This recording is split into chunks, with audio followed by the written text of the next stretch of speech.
പ്രാർത്ഥിക്കാം. നന്മ നിറഞ്ഞ മറിയമേ സ്വസ്തി,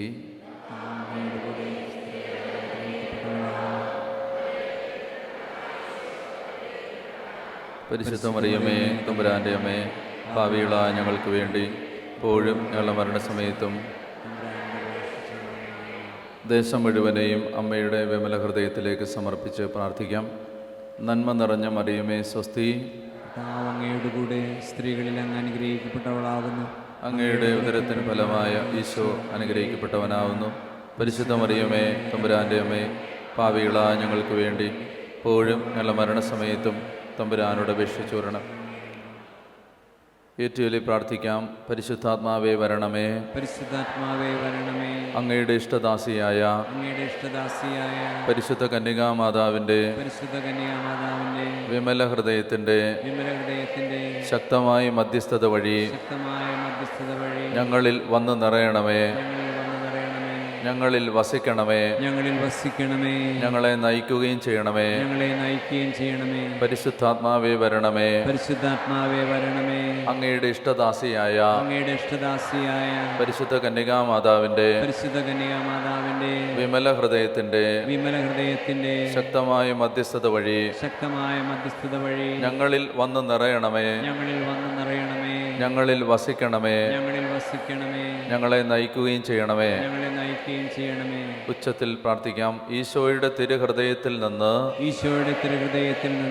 കാരുണ്യത്തിന്റെ അരുവിയായി ഞങ്ങളിലേക്ക് ഒഴുകിയിറങ്ങിയ തിരുരക്തമേ, തിരുജലമേ, ഞാൻ അങ്ങയിൽ ശരണപ്പെടുന്നു. ഹല്ലേലൂയ, ഹല്ലേലൂയ. നമുക്ക് ഒരു നിമിഷം എഴുന്നേറ്റ് നിൽക്കാം. പൂർണ്ണമായി നമ്മെ ഈശോയ്ക്ക് സമർപ്പിച്ചുകൊണ്ട് മാമോദീസായിലെ വാഗ്ദാനത്തെ ഏറ്റുപറയാം. മാമോദീസായിൽ നാം യേശുവിനെ ഏറ്റുപറഞ്ഞു, പിശാചിനെ തള്ളിപ്പറഞ്ഞു. യേശുവിനെ ഏറ്റുപറഞ്ഞു, പിശാചിനെ തള്ളിപ്പറഞ്ഞു. നമുക്ക് ആ മാമോദീസായിലെ വാഗ്ദാനത്തെ ഒരിക്കൽ കൂടി നവീകരിച്ച് പ്രാർത്ഥിക്കാം. ഉച്ചത്തിൽ ഏറ്റുചൊല്ലുക. കർത്താവായ ഈശോയെ, അങ്ങയെ ഏകരക്ഷകനായി ഏകദൈവമായി ഞാൻ വിശ്വസിക്കുകയും ഏറ്റുപറയുകയും ആരാധിക്കുകയും ചെയ്യുന്നു. സാത്താനെയും സാത്താന്റെ സൈന്യങ്ങളെയും സാത്താന്റെ ആഡംബരങ്ങളെയും ഞാൻ വെറുത്തുപേക്ഷിക്കുന്നു. യേശുവിനെ ഏകരക്ഷകനായി ഞാൻ ഏറ്റുപറയുന്നു. യേശുവിനെ എന്റെ രാജാവായി ഞാൻ ഏറ്റുപറയുന്നു. ഞാനോ എന്റെ മാതാപിതാക്കളോ എന്റെ പൂർവികരോ കുടുംബത്തിൽപ്പെട്ടവരോ പിശാചുമായോ അവന്റെ സേവകരുമായോ ഏതെങ്കിലും തരത്തിലുള്ള ഉടമ്പടികളിലോ കരാറുകളിലോ ഏർപ്പെട്ടിട്ടുണ്ടെങ്കിൽ യേശുവിന്റെ നാമത്തിൽ മന്ത്രവാദത്തെയും ആഭിചാരത്തെയും അന്ധവിശ്വാസങ്ങളെയും അന്യദൈവാരാധനകളെയും ഞാൻ ഉപേക്ഷിക്കുന്നു. യേശുവേ, ആരുടെയെങ്കിലും കണ്ണുനീരോ രക്തമോ നിലവിളികളോ എന്റെ മേൽ വീണിട്ടുണ്ടെങ്കിൽ യേശുനാമത്തിൽ ശാപങ്ങളിൽ നിന്ന് ഞാൻ പുറത്തു വരുന്നു. Hallelujah, hallelujah. എന്നെ വേദനിപ്പിച്ച എല്ലാവരോടും ഞാൻ ക്ഷമിക്കുന്നു. ഹല്ലേലൂയ. എന്നെ വേദനിപ്പിച്ചവർക്ക് ഞാൻ മാപ്പ് കൊടുക്കുന്നു. Hallelujah, hallelujah. യേശുവേ, എന്റെ രക്ഷകനായ യേശുവേ, എന്റെ ദൈവമായ യേശുവേ, ഞാൻ അങ്ങയെ ആരാധിക്കുന്നു. അങ്ങയുടെ വാഗ്ദാനമായ പരിശുദ്ധാത്മാവിനെ എന്റെ മേൽ വർഷിക്കണമേ. അങ്ങയുടെ വാഗ്ദാനമായ പരിശുദ്ധാത്മാവിനെ എന്റെ മേൽ വർഷിക്കണമേ. Hallelujah, hallelujah. യേശുവേ നന്ദി, യേശുവേ സ്തുതി, യേശുവേ ആരാധന, യേശുവേ ആരാധന. ആരാധന, യേശുവേ ആരാധന. യേശുവേ ആരാധന. ഉറക്കെ പറഞ്ഞേ ഹല്ലേലൂയ. ശക്തമായിട്ട് കരങ്ങൾ അടിച്ച് കർത്താവിനെ മഹത്വപ്പെടുത്തിയേക്ക്. Hallelujah, hallelujah. ഇരിക്കാം, ഇരിക്കാം. മടുത്തോ? ഇല്ല. Hallelujah, hallelujah. നമ്മൾ മർക്കോസിൻ്റെ സുവിശേഷം 5-ാം അധ്യായത്തിൽ നമ്മളിങ്ങനെ തട്ടി നിൽക്കുകയാണ്. മുന്നോട്ട് പോകാൻ തടസ്സപ്പെട്ട് നിൽക്കുകയാണ്. പക്ഷെ ആ തടസ്സപ്പെടുന്നത് നമുക്ക് അനേക കാര്യങ്ങൾ മനസ്സിലാക്കി തരുന്നുണ്ട്. ഹല്ലേലൂയ. അപ്പോൾ അതുകൊണ്ട് നമ്മൾ വളരെ ഗൗരവത്തോടെ ഈ വചനം പഠിച്ചുകൊണ്ടിരിക്കുകയാണ്. നമ്മൾ ഈ കൺവെൻഷൻ്റെ 4-ാമത്തെ രാത്രിയിലും മർക്കോസിൻ്റെ സുവിശേഷം 5-ാം അധ്യായം തന്നെയാണ്. 5-ാം അധ്യായത്തിൽ തുടർന്നുള്ള വാക്യങ്ങളാണ് നമ്മൾ ഇന്ന് ചിന്തിക്കാൻ പോകുന്നത്. ഒരുപാട് കാര്യങ്ങൾ ദൈവം നമുക്ക് പറഞ്ഞു തരുന്നു. നിങ്ങൾ നോക്കുക, ഒരു പാരഗ്രാഫ് 20 വാക്യങ്ങളാണ് നമ്മൾ ധ്യാനിക്കുന്നത്. പക്ഷേ 20 വാക്യങ്ങൾ ധ്യാനിക്കാൻ 5 ദിവസം തികയുന്നില്ല. അപ്പം അതാണ് വചനത്തിനകത്ത് കിടക്കുന്ന നിധികൾ. അതുകൊണ്ട് നമുക്ക് വളരെ ശ്രദ്ധയോടെ വചനം കേൾക്കണം, വളരെ ഗൗരവത്തോടെ വചനം കേട്ട് അനുഗ്രഹിക്കപ്പെടണം. രോഗികളായ അനേകം മക്കൾ ഈ ദിവസങ്ങളിൽ വചനം കേട്ടുകൊണ്ടിരിക്കുമ്പോൾ തന്നെ സൗഖ്യം പ്രാപിക്കുന്നുണ്ട്. കർത്താവ് വചനം കേട്ടുകൊണ്ടിരിക്കുമ്പോൾ തന്നെ അത്ഭുതങ്ങൾ പ്രവർത്തിച്ച് വചനത്തെ അടയാളങ്ങളിലൂടെ അത്ഭുതങ്ങളിലൂടെ സ്ഥിരീകരിക്കുന്നുണ്ട്. പറഞ്ഞേ ഹല്ലേലൂയ. അപ്പസ്തോലന്മാരൊരിക്കൽ കർത്താവിനോട് ഇങ്ങനെ പ്രാർത്ഥിച്ചു. അപ്പസ്തോല പ്രവർത്തനത്തിൻ്റെ 4-ാമത്തെ അധ്യായത്തിൽ ആ വചനം എടുക്കാൻ നല്ലതാണ്.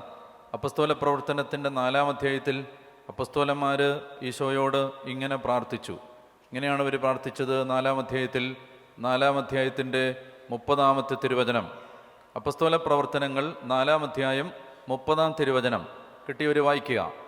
അവിടുത്തെ പരിശുദ്ധദാസനായ യേശുവിൻ്റെ നാമത്തിൽ രോഗശാന്തിയും അടയാളങ്ങളും അത്ഭുതങ്ങളും സംഭവിക്കുന്നതിനായി അവിടുത്തെ കൈകൾ നീട്ടണമേ. അപ്പസ്തോലന്മാർ പ്രാർത്ഥിച്ചു, അവിടുത്തെ പരിശുദ്ധദാസനും ഞങ്ങളുടെ കർത്താവുമായ യേശുവിൻ്റെ നാമത്തിൽ അത്ഭുതങ്ങളും അടയാളങ്ങളും രോഗശാന്തികളും സംഭവിക്കാൻ അവിടുത്തെ കരങ്ങൾ നീട്ടണമേ.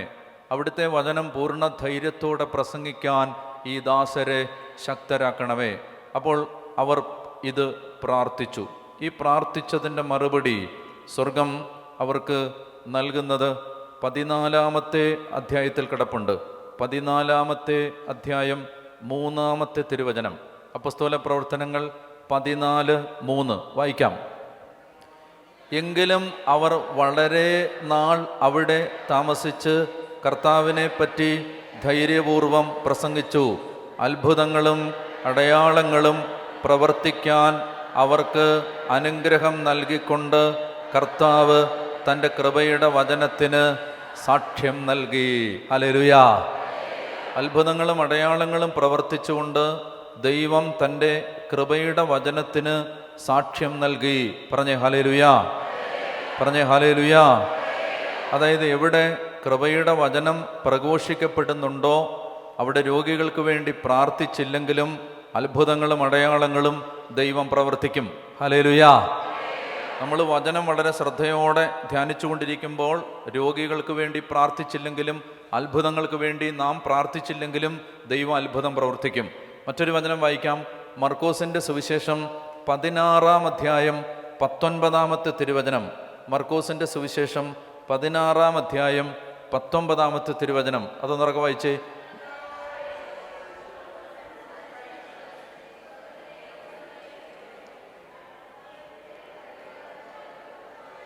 ഉറക്കെ വായിച്ചേ.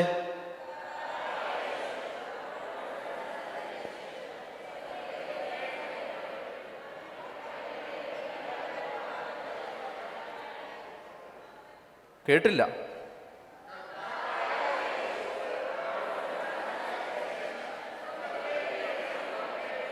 സ്വർഗത്തിലേക്ക് എടുക്കപ്പെട്ടു അല്ലേ? അത് കഴിഞ്ഞ് എന്താണ്? ദൈവത്തിൻ്റെ വലതുഭാഗത്ത് ഉപവിഷ്ടനായി. അടുത്ത വാക്യം. അവർ എല്ലായിടത്തും പോയി പ്രസംഗിച്ചു. കർത്താവ് അവരോട് കൂടെ പ്രവർത്തിക്കുകയും അടയാളങ്ങൾ കൊണ്ട് വചനം സ്ഥിരീകരിക്കുകയും ചെയ്തിരുന്നു. പറഞ്ഞേ ഹല്ലേലൂയ.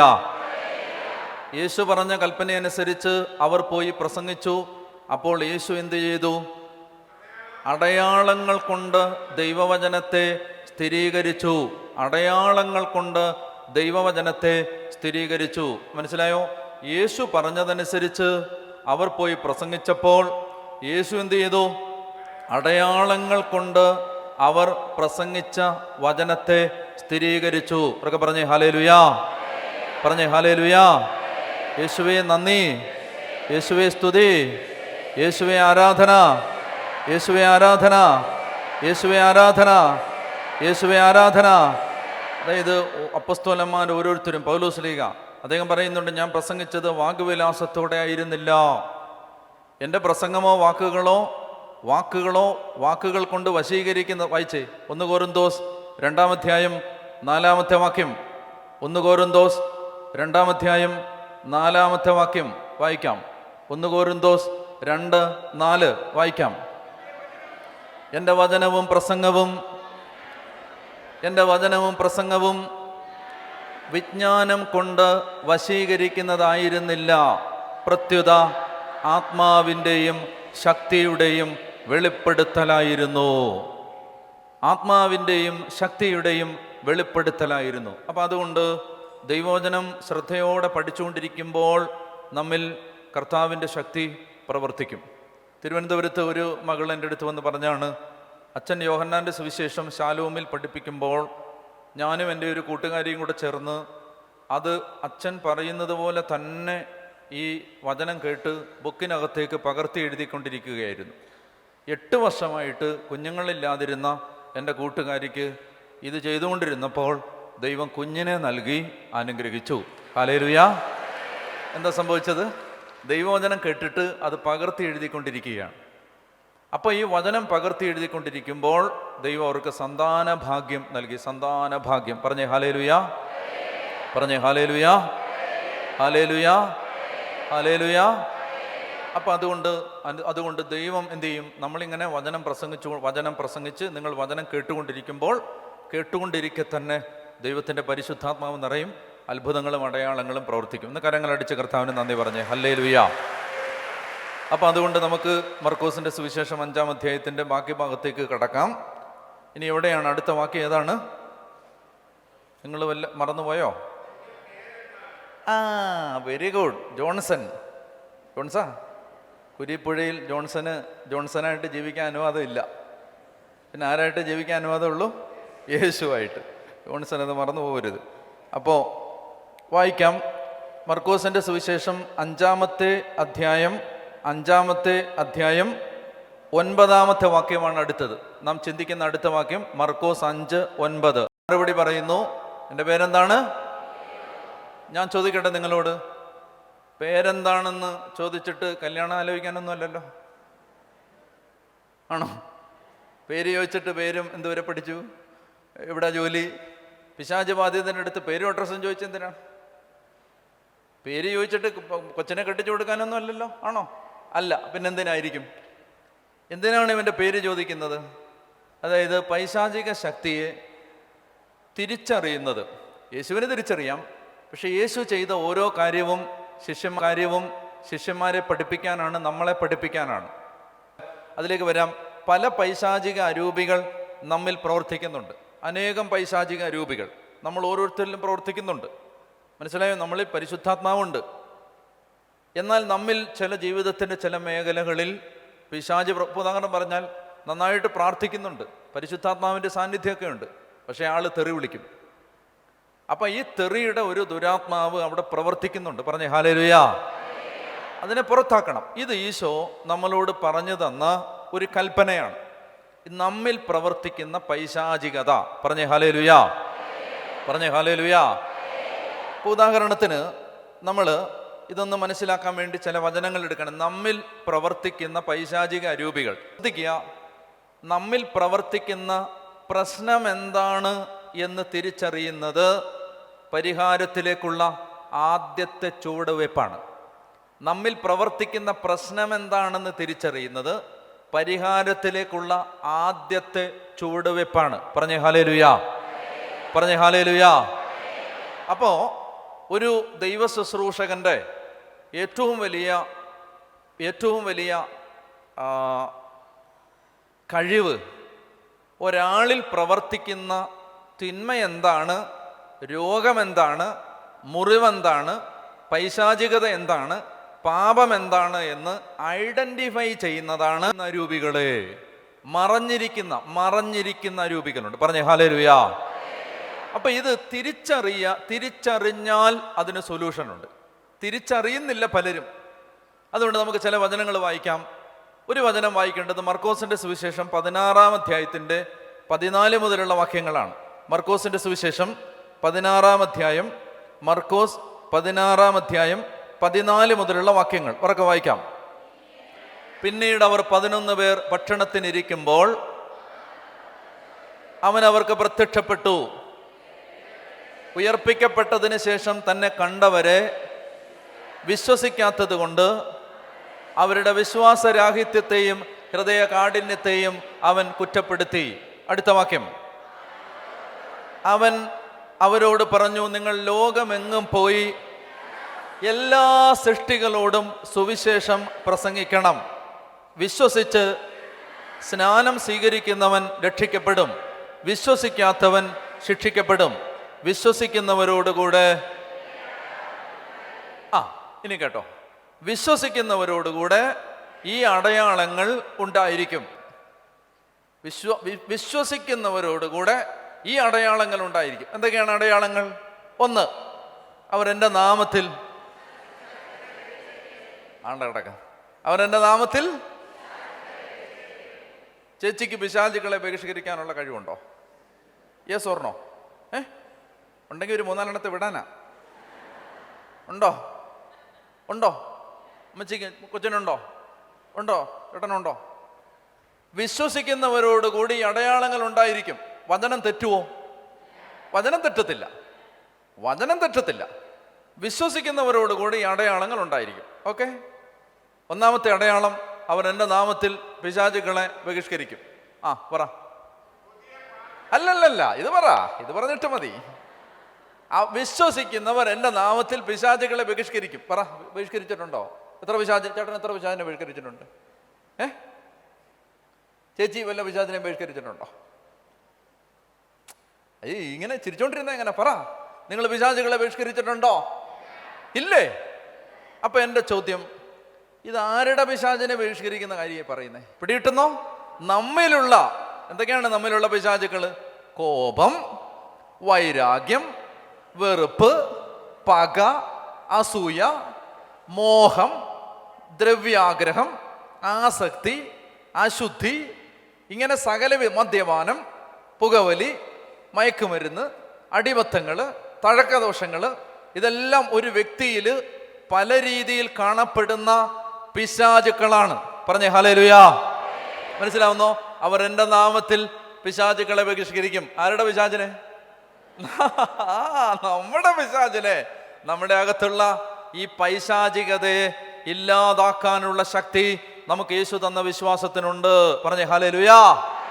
നമുക്ക് യേശു തന്ന വിശ്വാസത്തിനകത്ത് നമ്മുടെ ഉള്ളിൽ. അപ്പൊ അതാണ് 1-ാമത്തെ കാര്യം, അവരുടെ നാമത്തിൽ പിശാചുക്കളെ ബഹിഷ്കരിക്കും. അടുത്തത്, പുതിയ ഭാഷകൾ സംസാരിക്കും. അതെന്ത് ഭാഷ? തമിഴ്, തെലുങ്ക്, ഹിന്ദി, കന്നഡ, തുളു. എന്ത് ഭാഷയാണത്? പുതിയ ഭാഷകൾ സംസാരിക്കും.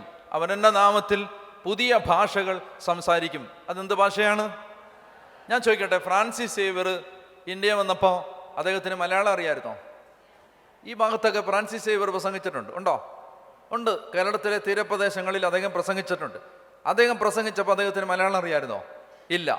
പക്ഷെ വചനം പറയുകയാണ്, അവരെൻ്റെ നാമത്തിൽ പുതിയ ഭാഷകൾ സംസാരിക്കും. ഞാൻ നിങ്ങളോട് പറയട്ടെ, പരിശുദ്ധാത്മ അഭിഷേകം വന്നു കഴിയുമ്പോൾ നമുക്ക് സംസാരിക്കാൻ പറ്റുന്ന ഒരു പുതിയ ഭാഷയുടെ പേര് പറയാമോ? പരിശുദ്ധാത്മ അഭിഷേകം വരുമ്പോൾ നമുക്ക് സംസാരിക്കാൻ പറ്റുന്ന ഒരു പുതിയ ഭാഷയുടെ പേര് പറയാമോ? ആ ഭാഷയുടെ പേരാണ് സ്നേഹത്തിൻ്റെ ഭാഷ. പരിശുദ്ധാത്മ അഭിഷേകം വരുമ്പോൾ ഒരു വ്യക്തിക്ക് സംസാരിക്കാൻ കിട്ടുന്ന പുതിയ ഭാഷയുടെ പേരാണ് സ്നേഹത്തിൻ്റെ ഭാഷ.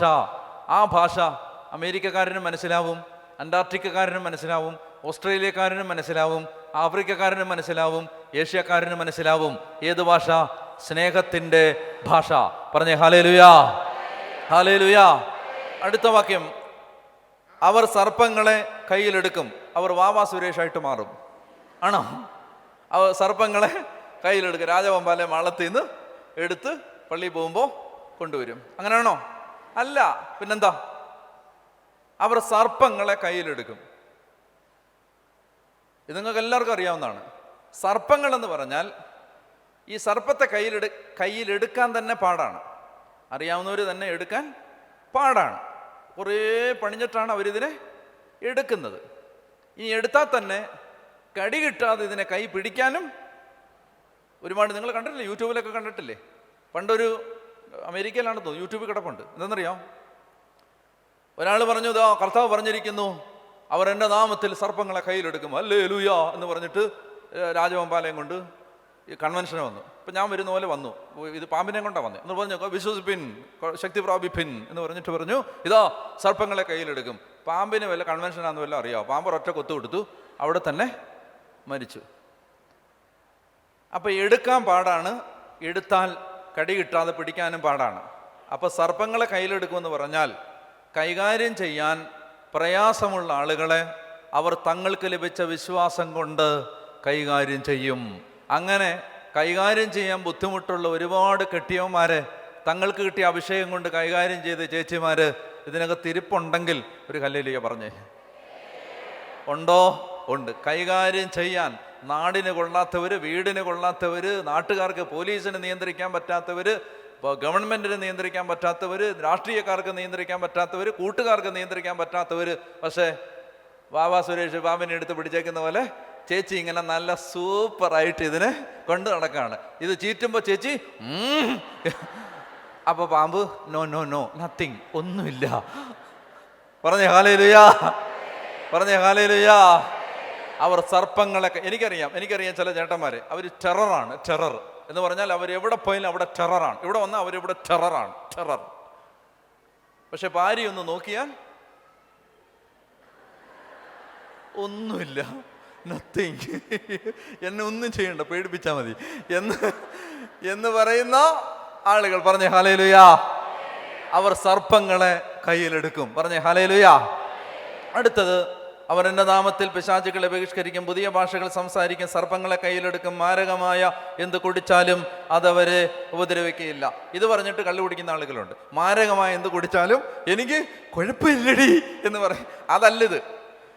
മറിച്ച് നമ്മൾ ഈ ഇറങ്ങിച്ചെല്ലുന്ന ലോകത്ത് നമ്മുടെ മേൽ പ്രവർത്തിക്കാൻ കാത്തിരിക്കുന്ന പൈശാചിക ശക്തികൾ നിറഞ്ഞിരിക്കുന്ന അനേകം കാര്യങ്ങളുണ്ട്. ഭക്ഷിക്കുന്ന ഭക്ഷണത്തിനകത്ത് തിന്മയുണ്ട്, നമ്മൾ ശ്വസിക്കുന്ന വായുവിനകത്ത് തിന്മയുണ്ട്, നമ്മൾ ചെല്ലുന്ന സ്ഥലങ്ങളിൽ തിന്മയുണ്ട്.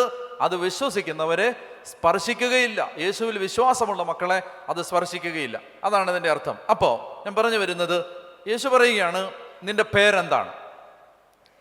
പേരെന്താണ് എന്ന് ചോദിച്ചതിൻ്റെ കാരണം എന്താണെന്ന് പറഞ്ഞേ? അല്ല, പേരെന്താണ് എന്ന് യേശു എന്തിനാണ് ചോദിച്ചത്? തിരിച്ചറിഞ്ഞാൽ കീഴ്പ്പെടുത്താൻ എളുപ്പമാണ്. അതുകൊണ്ട് തിരിച്ചറിയണം. ഇനി നിങ്ങൾ നിയമാവർത്തന പുസ്തകത്തിൻ്റെ 7-ാമത്തെ അധ്യായം എടുക്കുക. നിയമാവർത്തന പുസ്തകം 7-ാം അധ്യായം.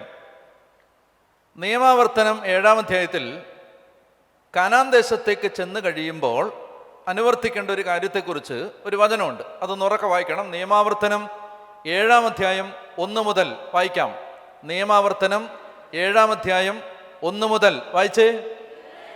ഉറക്കെ വായിക്കൂ. 7 ജനതകളെ നിങ്ങളുടെ മുമ്പിൽ നിന്ന് ഓടിക്കുകയും അവരെ നിങ്ങൾക്ക് ഏൽപ്പിച്ചു തരികയും ചെയ്യുമ്പോൾ അവരെ പരാജയപ്പെടുത്തുകയും നിശേഷം നശിപ്പിക്കുകയും ചെയ്യണം. ഇനി എന്നെ ശ്രദ്ധിക്കുക, ഇങ്ങോട്ട് ശ്രദ്ധ മാറരുത്, എന്നെ ശ്രദ്ധിക്കുക.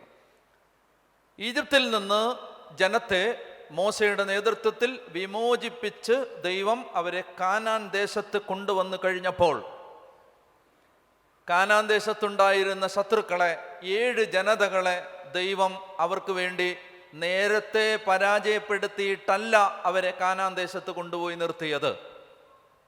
കാനാൻ ദേശത്ത് അവർ കാലുകുത്തുമ്പോൾ അവർക്ക് യുദ്ധം ചെയ്യാൻ 7 ജനതകൾ അവിടെ ഉണ്ടായിരുന്നു. കാനാൻ ദേശത്ത് കാലുകുത്തുമ്പോൾ ദൈവം ഈജിപ്തിൻ്റെ അടിമത്തത്തിൽ നിന്ന് മോചിപ്പിച്ചു കൊണ്ടുവന്ന ജനതയ്ക്ക് കാനാൻ ദേശത്ത് യുദ്ധം ചെയ്ത് പരാജയപ്പെടുത്താൻ 7 ജനതകൾ ഉണ്ടായിരുന്നു. ആ ജനതകളെ അവർ പരാജയപ്പെടുത്തണമായിരുന്നു. ശ്രദ്ധിക്കുക, ഫറവോയെയും സൈന്യത്തെയും യഹോവയായ ദൈവം കടലിലാഴ്ത്തി. പക്ഷെ കാനാനിലെ ജനത്തെ ഇസ്രായേൽ നേരിട്ട് തോൽപ്പിക്കേണ്ടിയിരുന്നു. പറഞ്ഞേ ഹല്ലേലൂയാ. ഇത് നിങ്ങൾ മനസ്സിലാക്കണം, ഇതൊരു വലിയ ആത്മീയ പാഠമാണ്. എന്താണ്? ഫറവോയെയും സൈന്യത്തെയും, ഈജിപ്തിലെ ഫറവോയെയും സൈന്യത്തെയും ദൈവം പരാജയപ്പെടുത്തി. ഇസ്രായേൽക്കാർ യുദ്ധം ചെയ്തോ? ഇല്ല. ഇസ്രായേൽക്കാർ യുദ്ധം ചെയ്തോ? ഒരു യുദ്ധവും ചെയ്തില്ല.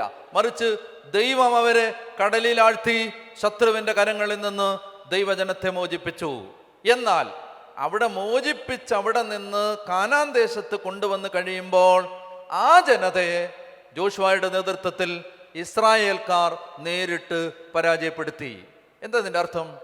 ഈജിപ്തിൻ്റെ അടിമത്തത്തിൽ നിന്ന് ചെങ്കടൽ കടന്ന് കാനാൻ ദേശത്തേക്ക് യാത്ര തിരിച്ചത് സഭയിലെ ഒരു കൂദാശയെ സൂചിപ്പിക്കുന്നു. ഒന്നുകൂടെ ഞാൻ പറയാം.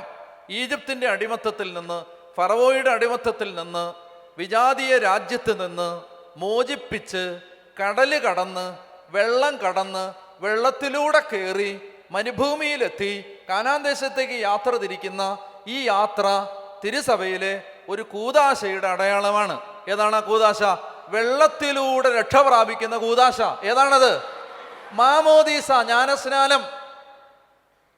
ജ്ഞാനസ്നാനത്തിൽ ദൈവം നമുക്ക് നൽകിയ കൃപ എഫേസോസ് 2:8 പറയുന്നു, അത് സൗജന്യദാനം. വായിക്കണ്ട, സൗജന്യ ദാനം. എഫേസോസ് 2:10 പറയുന്നു, അത് നിങ്ങളുടെ പ്രവൃത്തികളുടെ ഫലമല്ല, ദൈവത്തിന്റെ ദാനമാണ്. അവിടെ ആരാണ് പിശാചിനെ പരാജയപ്പെടുത്തിയത്? ദൈവം.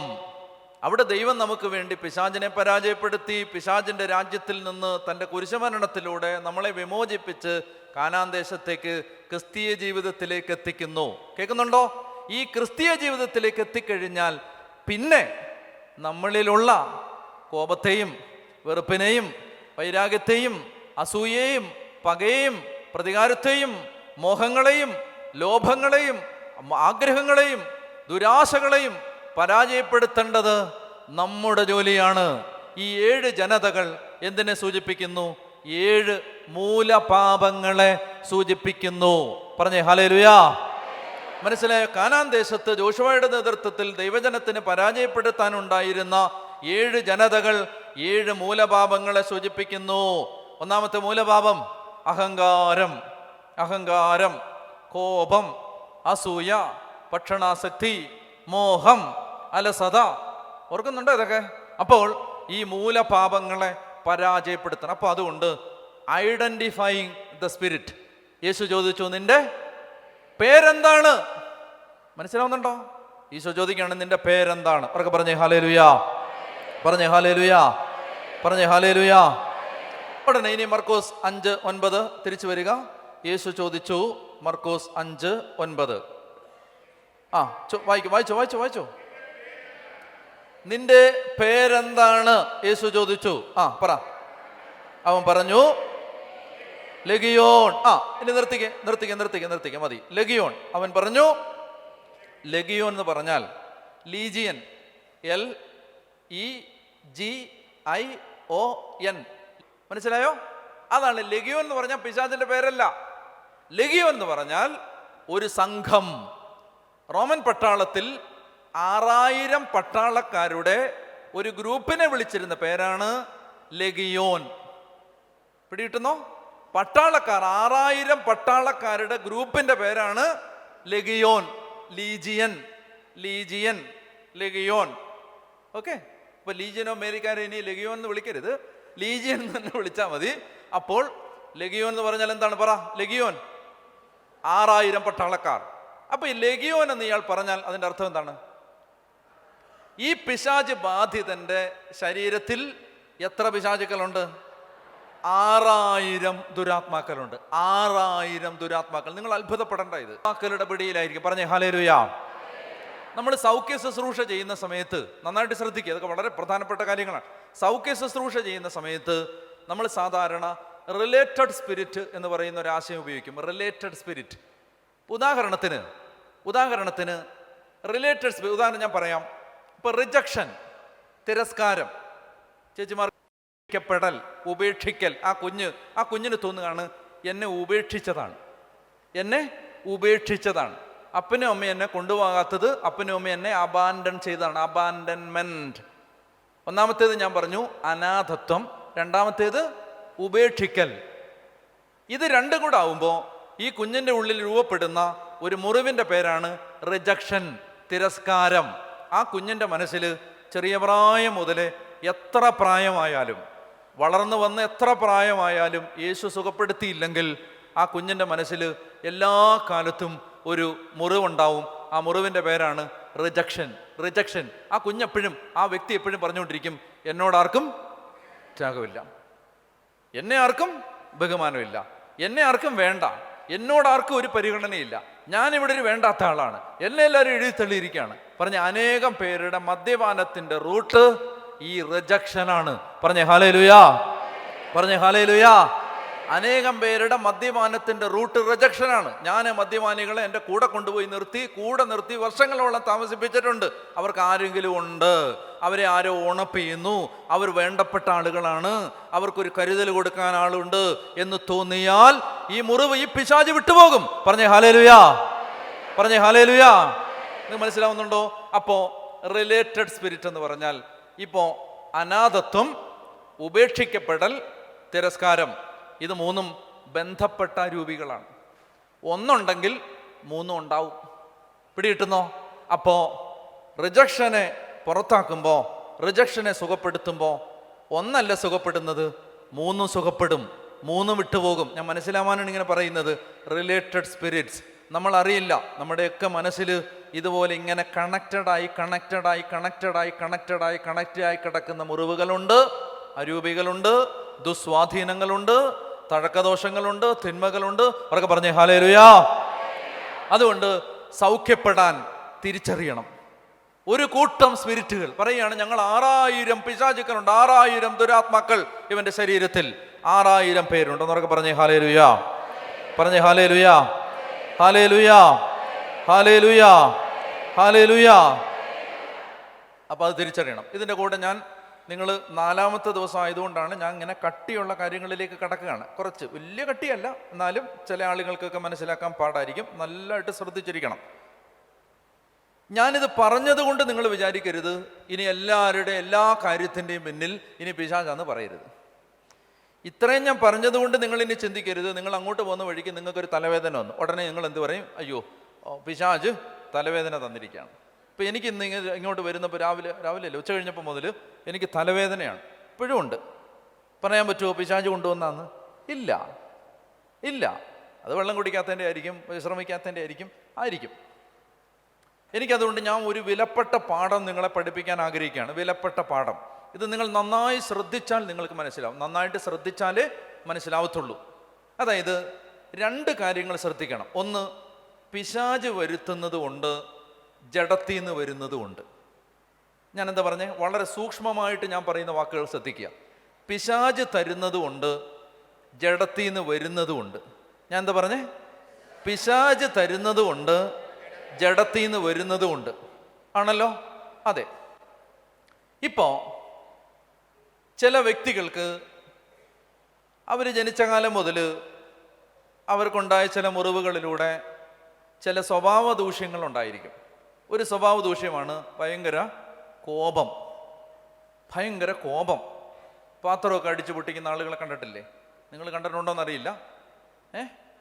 ഉഗാണ്ടയിലൊക്കെ അങ്ങനെയുള്ള ഉഗാണ്ടയെന്ന് പറയരുത്. ഉഗാണ്ടയിൽ നിന്ന് ഒരു കൂട്ടം ആളുകൾ വന്നിട്ട് പറഞ്ഞു, മേലാൽ അങ്ങനെ പറയരുതെന്ന്. ഞങ്ങൾ ഉഗാണ്ടയിലുള്ള നല്ല മലയാളികൾ അച്ഛൻ്റെ ടോക്ക് കേൾക്കുന്നവരാണ്, ഞങ്ങൾക്ക് എന്നെ വിഷമമെന്നറിയാമോ ഈ ഉഗാണ്ട. അതുകൊണ്ട് ഉഗാണ്ട ഞാൻ വിട്ടിരിക്കുകയാണ്. ഞാൻ വേറെ ഒരു റുവാണ്ട എന്താണ് വേറെ രാജ്യം. അപ്പോൾ ഇങ്ങോട്ട് നോക്കിയേ. അതായത് ഇപ്പം നമുക്ക് ഈ കോപം ഇങ്ങനെ അങ്ങോട്ട് മൂത്തിട്ട് പാത്രമൊക്കെ അടിച്ചു പൊട്ടിക്കുന്ന ആളുകളെ കണ്ടിട്ടുണ്ടോ?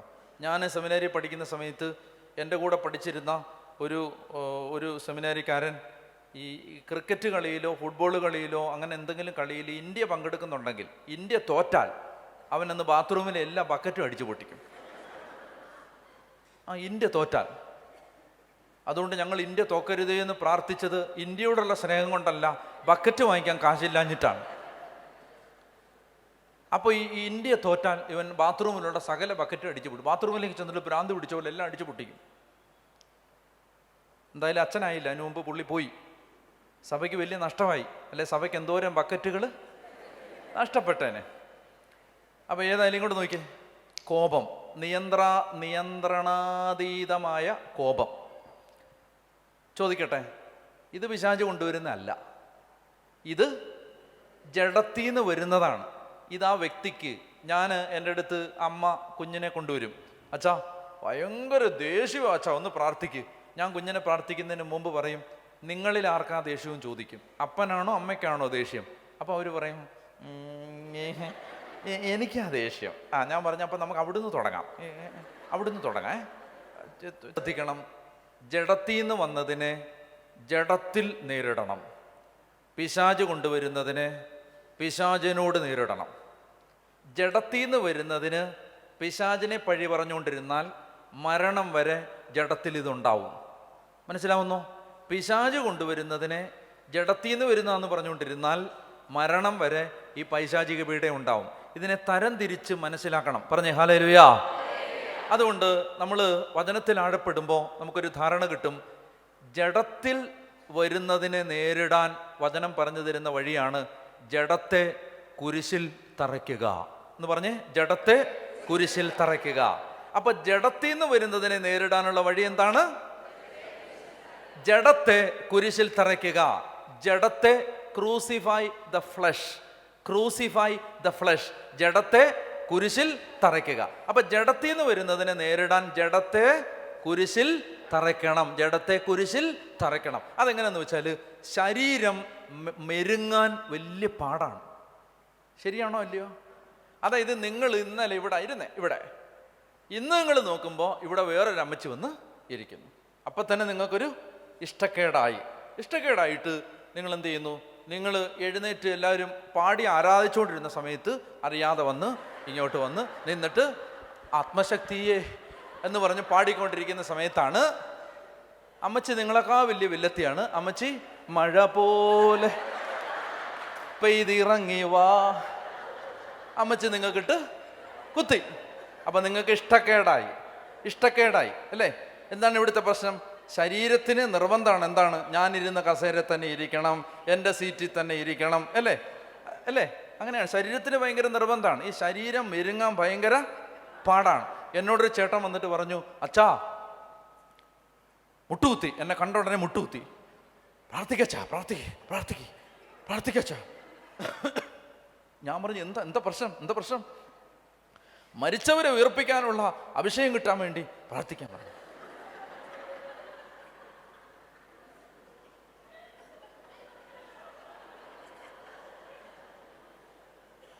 അപ്പം ഞാൻ ഇങ്ങനെ നേരത്തെ നോട്ട് ചെയ്തതാ, ഈ വന്ന ടീമിനെ ഞാൻ നേരത്തെ നോട്ട് ചെയ്തതാ. എന്താണെന്നറിയാമോ? കുറേ പേര് കസേരയില്ലാതെ അവിടെ നിൽപ്പുണ്ട്. അപ്പം ഞാൻ പറഞ്ഞായിരുന്നു, നിങ്ങൾ എഴുന്നേറ്റൊന്ന് മുന്നോട്ട് കയറിയിരിക്കുക. മുമ്പിൽ കുറേ കസേര വെറുതെ കിടപ്പുണ്ട്, എഴുന്നേറ്റ് മുന്നോട്ട് കയറിയിരിക്കാൻ പറഞ്ഞപ്പോൾ ഇരുന്നിടത്ത് തന്നെ അനങ്ങാതെ ഇരുന്ന ചേട്ടനാണ് ഇപ്പം മരിച്ചവരെ ഉയർപ്പിക്കാൻ വന്നിരിക്കുകയാണ്. പറഞ്ഞേ ഹല്ലേലൂയാ. ശരീരം മെരുങ്ങാൻ വലിയ പാടാ, മനസ്സിലായോ? വലിയ പാടാ. അതായത് എനിക്കിത് മനസ്സിലാവുന്ന എപ്പോഴെന്നറിയാമോ? ബസ്സിൽ നമ്മൾ യാത്ര ചെയ്യുന്ന സമയത്ത് സീറ്റ് കിട്ടാത്ത ഒരാൾക്ക് സീറ്റ് കൊടുക്കാൻ ബുദ്ധിമുട്ടുണ്ടോ? അത് വലിയ ബുദ്ധിമുട്ടില്ല, കാരണം നമുക്ക് അടുത്ത ഷോപ്പിലേക്ക് ഇറങ്ങാനുള്ളതാണ്. എനിക്ക് ബുദ്ധിമുട്ട് എപ്പോഴാണ് മനസ്സിലാവുന്നറിയാമോ? നമ്മൾ ഈ അമേരിക്കക്കൊക്കെ പോകുമ്പോൾ 13 മണിക്കൂർ 14 മണിക്കൂർ, കാനഡയ്ക്ക് പോകുമ്പോൾ 15 മണിക്കൂറൊക്കെ ഫ്ലൈറ്റിലിരിക്കണം. അപ്പം നമ്മൾ ഈ കാല് വയ്യ, വെരിക്കോസസും ആമവാദവും ഊമവാദവും ഒക്കെ ആയതുകൊണ്ട് ഈ കാല് നീട്ടിയിരിക്കാവുന്ന സീറ്റ് നോക്കി എടുക്കും. അങ്ങനെ കാലൊക്കെ നീട്ടിയിരിക്കുന്ന, ഇവിടുന്ന് എഴുന്നേറ്റ് പോകാൻ പറ്റും. ഇടയ്ക്കിടയ്ക്ക് പിന്നെ ആകെ മുള്ളാൻ പോകാം, അത്രയേ ഉള്ളൂ അവിടെയുള്ള സൗകര്യം. വേറെ ഒരു സൗകര്യം ഇല്ല ഫ്ലൈറ്റിനകത്ത്. ഇടയ്ക്കിടയ്ക്ക് ഇറങ്ങാൻ പറ്റുമോ? ഇടയ്ക്ക് 2 ഷോപ്പിൽ ഇറങ്ങിയിട്ട് പറ്റില്ലല്ലോ. ഈ 15 മണിക്കൂർ കഴിഞ്ഞ് ഇറങ്ങാൻ പറ്റൂ. അപ്പോൾ ഈ കാല് നീട്ടിയിരിക്കുന്ന സമയത്ത് ഒരാൾ വന്നിട്ട് ഈ സീറ്റ് നമുക്ക് തരാമെന്ന് ചോദിച്ചാൽ അന്നേരമാണ് നമുക്കതിൻ്റെ ഒരു വിഷമം. പാടാണ്. പറയുന്ന പോലെ എളുപ്പമൊന്നുമല്ല. പറയുന്നു ശരീരം മെരുങ്ങാൻ വലിയ പാടാണ്. പറഞ്ഞേ ഹല്ലേലൂയാ. ശരീരം മെരുങ്ങാൻ വലിയ പാടാണ്. അപ്പൊ ശരീരത്തെ മെരുക്കാൻ, ശരീരത്തിൽ നിന്ന് വരുന്നതിനെ ആസക്തി, വെറുപ്പ്, വൈരാഗ്യം, ഇത് ചിലപ്പോൾ പിശാചിൽ നിന്ന് വരുന്നതായിരിക്കും, ചിലപ്പോൾ ജഡത്തിൽ നിന്ന് വരുന്നതായിരിക്കും. നിങ്ങൾക്ക് പിടികിട്ടി. ഇത് ചിലപ്പോൾ പിശാചിൽ നിന്ന് വരുന്നതായിരിക്കും, ചിലപ്പോൾ ജഡത്തിൽ നിന്ന് വരുന്നത്. ജഡത്തിൽ നിന്ന് വരുന്നതാണെങ്കിൽ അതിനെ നേരിടാനുള്ള വഴി ജഡത്തെ കുരിശിൽ തറയ്ക്കുക. എങ്ങനെയാണ് ജഡത്തെ കുരിശിൽ തറയ്ക്കുന്നത്? നിങ്ങൾക്ക് ലത്തീൻകാർക്ക് ഒരു ഗുണമുണ്ട്. എന്താണെന്നറിയാമോ? വല്ലപ്പോഴും ഉള്ളു നോമ്പ് വല്ലപ്പോഴും അല്ലേ ഉണ്ടോ? ഞങ്ങൾക്കൊക്കെ ഉണ്ടല്ലോ, വർഷത്തിൽ പകുതി കൂടുതൽ സമയവും നോമ്പാണ്. മനസ്സിലായോ? വർഷത്തിൽ പകുതി കൂടുതൽ സമയവും നോമ്പാണ്. ഞാൻ പറയട്ടെ, ഒരു കാര്യം പറയട്ടെ. ഇടയ്ക്കിടയ്ക്ക് ശരീരത്തെ പട്ടിണിക്കിടണം. ഇടയ്ക്കിടയ്ക്ക് ശരീരത്തെ പട്ടിണിക്കിടണം. ഇടയ്ക്കിടയ്ക്ക് ശരീരത്തോട് പറയണം, 3-4 ദിവസമായിട്ട് നീ മീൻ തിന്നതല്ലേ, നിനക്ക് നാളെ മീനില്ല. പറഞ്ഞേ ഹല്ലേലൂയ. നിനക്ക് നാളെ മീനില്ല. മനസ്സിലായോ? കട്ടിലെ കുറേ ദിവസം കിടക്കുമ്പോൾ 2 ദിവസം ഇറങ്ങി നിലത്ത് കിടക്കണം. എന്നിട്ട് പറയണം, നീ കുറേ കട്ടിലെ കിടന്നതല്ലേ, 2 ദിവസം മര്യാദയ്ക്ക് നിലത്ത് കിടക്ക്. പറഞ്ഞേ ഹല്ലേലൂയ. അതായത് ശരീരത്തെ കുരിശിൽ തറയ്ക്കണം. ശരീരത്തെ കുരിശിൽ തറയ്ക്കാത്തവർക്ക് ഒരാത്മീയ പുരോഗതി ഒരിക്കലും ഉണ്ടാവത്തില്ല. കാരണം ശരീരത്തിൽ പ്രവർത്തിക്കുന്നത് മാറിയാൽ വലിയ ആത്മീയ ശക്തി വെളിപ്പെടും. അതുകൊണ്ട് ശരീരത്തെ നിയന്ത്രിക്കാൻ ചെറിയ പ്രായത്തിലേ കുഞ്ഞുങ്ങളെ പഠിപ്പിക്കണം. വെള്ളിയാഴ്ച ദിവസം സഭ വർധന പറഞ്ഞിട്ടുണ്ട്, അതനുസരിക്കണം. അതനുസരിച്ചിട്ട് അത് നമ്മൾ വേണ്ടാന്ന് വെക്കണം. മനസ്സിലായോ? ഇത് വിശ്വസ്തത പുലർത്തണം. അത് വിശ്വസ്തത പുലർത്തുന്ന ആളുകളെ ഞാൻ കണ്ടിട്ടുണ്ട്. അത് അണുവിട വ്യതിചലിക്കത്തില്ല, അതിനകത്ത് ഇത് വെള്ളിയാഴ്ച കഴിക്കത്തില്ല. മനസ്സിലാവുന്നുണ്ടോ? അപ്പോൾ ശരീരത്തെ നിയന്ത്രിച്ചു. ശരീരത്തെ കുരിശിൽ തറയ്ക്കണം. പിശാചിനെ ബഹിഷ്കരിക്കണം. ഉറക്കെ പറഞ്ഞേ ഹല്ലേലൂയ. പറഞ്ഞേ ഹല്ലേലൂയ. അപ്പൊ ഇത്രയും മനസ്സിലായോ? നിന്റെ പേരെന്താണ്? ലഗിയോൻ എന്ന് പറഞ്ഞാൽ 6000 പേര്, 6000 ദുരാത്മാക്കൾ. അപ്പൊ ഈ 6000 ദുരാത്മാക്കളെ യേശു പുറത്താക്കാൻ പോവുകയാണ്. അപ്പൊ അടുത്ത വാക്യം വായിക്കാം. യേശു ചോദിച്ചു, നിന്റെ പേരെന്താണ്? അവൻ മറുപടി പറഞ്ഞു, ലഗിയോൻ. പറ, ഞങ്ങൾ അനേകം പേരുണ്ട്.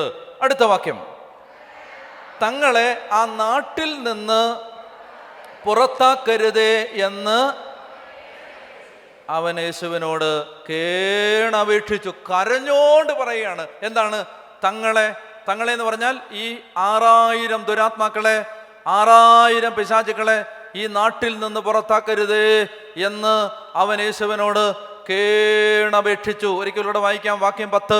തങ്ങളെ ആ നാട്ടിൽ നിന്ന് പുറത്താക്കരുതേ എന്ന് അവൻ കേണപേക്ഷിച്ചു. പറഞ്ഞേ ഹല്ലേലൂയ. തങ്ങളെ ആ നാട്ടിൽ നിന്ന് പുറത്താക്കരുതേ എന്ന്. നിങ്ങൾ മനസ്സിലാക്കിയിരിക്കണം, ഈ പിശാചുക്കളുടെ, ദുഷ്ടാരൂപികളുടെ പ്രത്യേകത സ്പിരിറ്റ്സ് ആർ ടെറിറ്റോറിയൽ എന്ന് പറഞ്ഞാൽ ഈ ദുരാത്മാക്കൾ ഒരു സ്ഥലത്തോട് ബന്ധിക്കപ്പെട്ടവരാണ്. ഒരു സ്ഥലത്തോട്. ഞാൻ ചോദിക്കട്ടെ നിങ്ങളോട്, കൊല്ലം ജില്ലാ കളക്ടറിന്റെ പേരെന്താ? എന്താ? ദേവിദാസ്. ശരിയാണേ? ഇതൊക്കെ റെക്കോർഡ് ചെയ്ത് ലോകത്തല്ല അവസാനം തെറ്റിച്ചെന്നും പറഞ്ഞു തരുത്. ദേവിദാസ്. ദൈവമേ, ആണോ എന്തോ? അപ്പൊ കൊല്ലം കളക്ടറിന് തിരുവനന്തപുരത്ത് വല്ല പവറും ഉണ്ടോ? അതെന്താ ഇല്ലാത്ത? കളക്ടറല്ലേ? തിരുവനന്തപുരം കളക്ടറിന് കോഴിക്കോട് വല്ല പവറും ഉണ്ടോ? അല്ല, കളക്ടറാന്നൊക്കെ പറയാം, അത്രയേ ഉള്ളൂ. പക്ഷെ തിരുവനന്തപുരത്തിൻ്റെ ഭരണപരമായ അധികാരങ്ങളിൽ കോഴിക്കോട് കളക്ടറിന് പവറില്ല. എന്ന് പറഞ്ഞാൽ എന്താണ്? ഒരു കളക്ടറിന്, ഒരു ജില്ലാ കളക്ടറിന് അധികാരം ആ സ്ഥലത്തോട് ബന്ധപ്പെട്ടതാണ് എന്ന് പറഞ്ഞതുപോലെ പിശാചുക്കളുടെ പവർ സ്ഥലങ്ങളോട് ബന്ധപ്പെട്ടതാണ്. പറഞ്ഞേ ഹല്ലേലൂയ. ഒരു ആത്മീയ രഹസ്യമാണ്, ശരിക്കും മനസ്സിലാക്കിയിരിക്കണം. പിശാചുക്കൾക്ക് ചില സ്ഥലത്തിൻ്റെ മേൽ അധികാരമുണ്ട്. ചില സ്ഥലത്ത് അവരിങ്ങനെ ഓപ്പറേറ്റ് ചെയ്യും. ഇപ്പം ഞാൻ കണ്ടിട്ടുണ്ട്, ഞങ്ങൾ തിരുവനന്തപുരത്ത് ധ്യാനകേന്ദ്രത്തിൻ്റെ ആ സ്ഥലത്ത് ചെന്ന് ആരംഭത്തിൽ പ്രാർത്ഥന നടത്തിക്കൊണ്ടിരുന്ന കാലത്ത് അന്ന് ഞങ്ങൾ നേരിട്ടിരുന്ന ഏറ്റവും വലിയ പ്രശ്നമാണ് ആത്മഹത്യ. അപ്പോൾ ഹൈന്ദവ സഹോദരങ്ങളുടെ വീടാണ്. അപ്പോൾ അവിടെ ഞാൻ ചെന്നപ്പോൾ ഞാൻ പറഞ്ഞു, ഈ ഫോട്ടോ ആരുടെ? ഞാൻ ചോദിച്ചപ്പോൾ പറഞ്ഞു, അച്ഛൻ മറന്നുപോയെന്ന് ചോദിച്ചു. അച്ഛനിവിടെ അന്ന് ആദ്യമായിട്ട് വന്ന സമയത്ത് രാത്രി വന്ന് ഞാൻ അച്ഛനെ വിളിച്ച്, ഓർക്കുന്നില്ലേ അച്ഛാ, എൻ്റെ മോനാണ്, അവൻ ആത്മഹത്യ ചെയ്താണ്, അച്ഛൻ ഓർക്കുന്നില്ലേ? ഇത് അവിടുത്തെ എല്ലാ ദിവസവും ഇതാണ് സംഭവം. എല്ലാ ദിവസവും ആരെങ്കിലും വന്ന് പറയും, ആരെങ്കിലും ഒരാൾ മരിച്ചെന്ന് പറയും, ആത്മഹത്യ. അപ്പം ഞങ്ങൾക്ക് അതും അവിടെ ചെന്ന സമയത്ത്, അവിടെ ഞങ്ങൾ ജീവിക്കുന്ന സമയത്ത് ഞങ്ങൾക്ക് മനസ്സിലായ ഒരു കാര്യം, ഇവിടെ ആത്മഹത്യയുടെ ഒരു സ്വാധീനമുണ്ട്. ആത്മഹത്യ. ഒരു വീട്ടിൽ നിന്ന് വെറുതെ ഇരുന്നൊരു ചേട്ടൻ ഫ്യൂരിഡാൻ അതെടുത്ത് കഴിച്ചു, ആശുപത്രിയിലായി. അയൽവക്കത്തുള്ളതാണ്. അന്ന് നമ്മൾ അവിടെ ആരാധനയിലും പ്രാർത്ഥനയിലും എല്ലാം കർത്താവിന് ഈ വിഷയം സമർപ്പിച്ച് യേശുവിൻ്റെ നാമത്തിൽ ആരാധിച്ചുകൊണ്ടിരുന്നു. ദൈവത്തിന് മഹത്വം. ഇന്ന് ആ ദേശത്ത് ആത്മഹത്യയില്ല. ഇപ്പം അവിടെ എങ്ങനെ ഒറ്റ ഒരുപാട് കാലങ്ങളായി ആത്മഹത്യയെക്കുറിച്ച് ആരെങ്കിലും പറയുന്നത് ഒരുപാട് ജനത്തിനെല്ലാം, മാത്രമല്ല ഞങ്ങളുടെ അയൽവക്കക്കാർക്കെല്ലാം സന്തോഷം. എല്ലാവർക്കും സന്തോഷം. എന്നാ സന്തോഷം. ഇന്ന് രാവിലെ ഞാൻ നടന്ന് മേളിലോട്ട് പോകുന്ന വഴിക്ക് ഒരു ചേച്ചിയും മകളും കൂടെ ഇങ്ങനെ ഇറങ്ങി വരുന്നു. ഹൈന്ദവ സഹോദരങ്ങളാണ്. അപ്പോൾ എന്നെ കണ്ടപ്പോൾ നല്ല പൂർണ്ണചന്ദ്രനെ പോലെ പ്രകാശിക്കുന്ന ഒരു ചിരി തന്നു എനിക്ക്. അപ്പം ഞാനും ചിരിച്ചു. അപ്പോൾ എൻ്റെ അടുത്ത് പറഞ്ഞു, അച്ഛനെ കണ്ടല്ലോ, സന്തോഷമായി, ഇന്ന് ഞങ്ങൾ പോകുന്ന കാര്യം നടക്കും. എന്നോട് പറയാണ്, എന്നെ കണി കണ്ടത് അവർക്ക് സന്തോഷമായെന്ന് പറയാണ്. ഓക്കെ, കണി കാണുന്നതൊക്കെ അതെല്ലാം നമ്മൾ വിശ്വസിക്കുന്നില്ല, അതൊന്നും അല്ല അതിനകത്തെ കാര്യം. പക്ഷെ അവരുടെ സന്തോഷം, അവരുടെ സ്നേഹം, അയൽവക്കക്കാരാ. എന്താ കാര്യം? അവർക്ക് സന്തോഷമുണ്ടായി. അവർക്ക് ആ പ്രദേശത്ത് കർത്താവിൻ്റെ ആലയം വന്നപ്പോൾ ആ പ്രദേശങ്ങളിൽ നിന്ന് ദാരിദ്ര്യം മാറി തുടങ്ങി, വീടുകളുണ്ടായി തുടങ്ങി, ആളുകൾക്ക് ജോലി കിട്ടി തുടങ്ങി, അവിടെ ആളുകൾ പ്രാർത്ഥിക്കാൻ വരാൻ തുടങ്ങി, യേശുവിനെ അറിയാൻ തുടങ്ങി, മാമോദീസ മുങ്ങാൻ തുടങ്ങി. എന്ത് സന്തോഷം! മനസ്സിലാവുന്നുണ്ടോ? ആ ദേശത്ത് നിന്ന് ഈ ആത്മഹത്യയുടെ അരൂപി പലായനം ചെയ്തു. പറഞ്ഞേ ഹല്ലേലൂയാ. ഞാൻ പറയുന്നത് വളരെ ശ്രദ്ധിച്ച് കേൾക്കണം. നിങ്ങൾ താമസിക്കുന്ന ചില സ്ഥലങ്ങളിൽ ചില പൈശാചിക അരൂപികൾ ഉണ്ടാവും. ഉണ്ടെന്ന് ഞാൻ പറയുന്നില്ല, ഉണ്ടാകും. എന്താ ചെയ്യേണ്ടതെന്ന് ഞാൻ പറഞ്ഞുതരാം. വളരെ ശ്രദ്ധിച്ച് കേൾക്കണം. യേശു തൻ്റെ ശിഷ്യന്മാരെ സുവിശേഷം പ്രഘോഷിക്കാൻ അയച്ചപ്പോൾ അവർക്ക് ആദ്യം കൊടുത്ത അധികാരം എന്തായിരുന്നു? പിശാചുക്കളെ ബഹിഷ്കരിക്കാൻ. എൻ്റെ ചോദ്യം, എന്തിന് പിശാചുക്കളെ ബഹിഷ്കരിക്കാൻ എന്തിന് അധികാരം കൊടുത്തേ?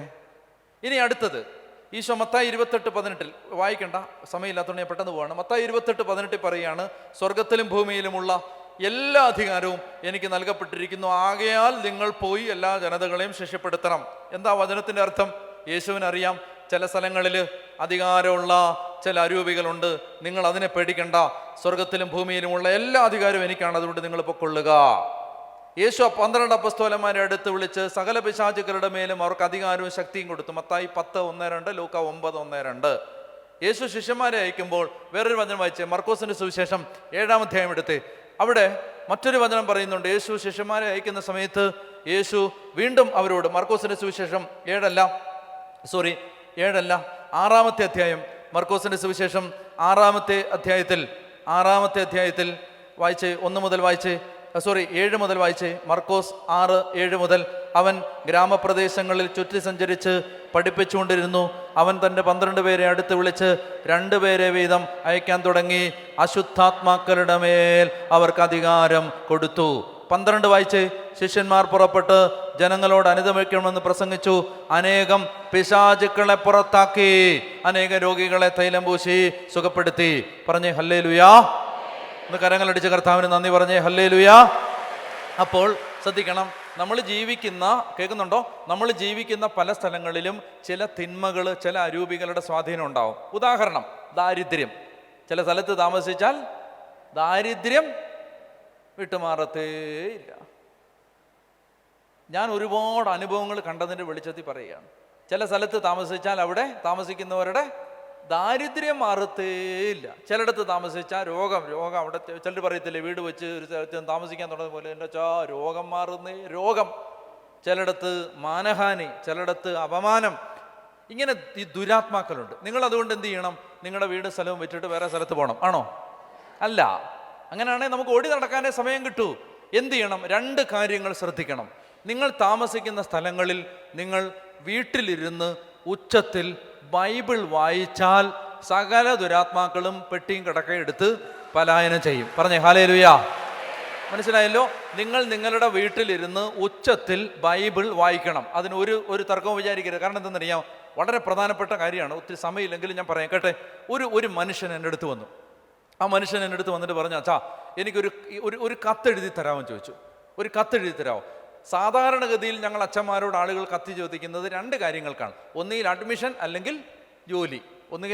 അല്ലെങ്കിൽ ജോലി, ഇതിനാണ് കത്തെഴുതി. അപ്പം ഞാൻ ചോദിച്ചു, ചേട്ടാ ചേട്ടൻ്റെ വീട്ടിൽ ആരും ഇല്ലല്ലോ, അഡ്മിഷൻ കിട്ടാനും ആരുമില്ല, ജോലി കിട്ടാനും ആരുമില്ല, അപ്പോൾ പിന്നെ എന്തിനാണ് കത്ത്? അപ്പോൾ എൻ്റെ അടുത്ത് പറഞ്ഞു, അച്ഛാ ഞാൻ ലോട്ടറി കച്ചവടക്കാരനാണ്, അച്ഛനതറിയാവോ? ഞാൻ പറഞ്ഞു, എനിക്കറിയാം, ലോട്ടറി കച്ചവടമാണെന്ന് എനിക്കറിയാം. എനിക്കൊരു അമ്മ മാത്രമേ ഉള്ളെന്ന് അച്ഛനറിയാവോ? അറിയാം. എനിക്ക് ഭാര്യ ഉണ്ടായിരുന്നു എന്നറിയാവോ? ഞാൻ പറഞ്ഞു, അറിയത്തില്ല. എന്നാൽ കേട്ടോ, ഉണ്ടായിരുന്നു. എനിക്ക് മക്കളില്ല, എൻ്റെ ഭാര്യ മരിച്ചുപോയി, ഞാൻ ഏകസ്ഥനാണ്, അമ്മയെ നോക്കി ജീവിക്കുകയാണ്. അമ്മയ്ക്ക് ഭക്ഷണം കൊടുക്കാനും അമ്മയുടെ കാര്യങ്ങൾ നോക്കാനുമാണ് ഞാൻ ലോട്ടറി കച്ചവടം നടത്തുന്നത്. അച്ഛാ ഉച്ച വരെ ലോട്ടറി കച്ചവടം, ഉച്ച കഴിഞ്ഞ് ലോട്ടറി കച്ചവടം കഴിഞ്ഞ് ഞാൻ വെറുതെ ഇരുന്നപ്പോൾ ഞാൻ ഇങ്ങനെ ചിന്തിച്ചു, വീടാന്തരം കയറി ഇറങ്ങി പോയി പ്രാർത്ഥിച്ച് യേശുവിൻ്റെ കാര്യങ്ങളൊക്കെ പറഞ്ഞ് വൈകുന്നേരം വരെയുള്ള സമയം ചെലവഴിക്കാം. അങ്ങനെ എന്ത് ചെയ്തു? ഒന്ന് എഴുന്നേറ്റേ, ഇരിക്കാൻ വയ്യ, ഒന്ന് എഴുന്നേറ്റേ, കയ്യും കാലുമൊക്കെ വേദന എടുക്കുന്നു, ഒന്ന് എഴുന്നേറ്റ്, അത് കഴിഞ്ഞിട്ട് പറയാം. എഴുന്നേറ്റോ പറഞ്ഞേ, ഹല്ലേലൂയാ, ഹല്ലേലൂയാ, ഹല്ലേലൂയാ.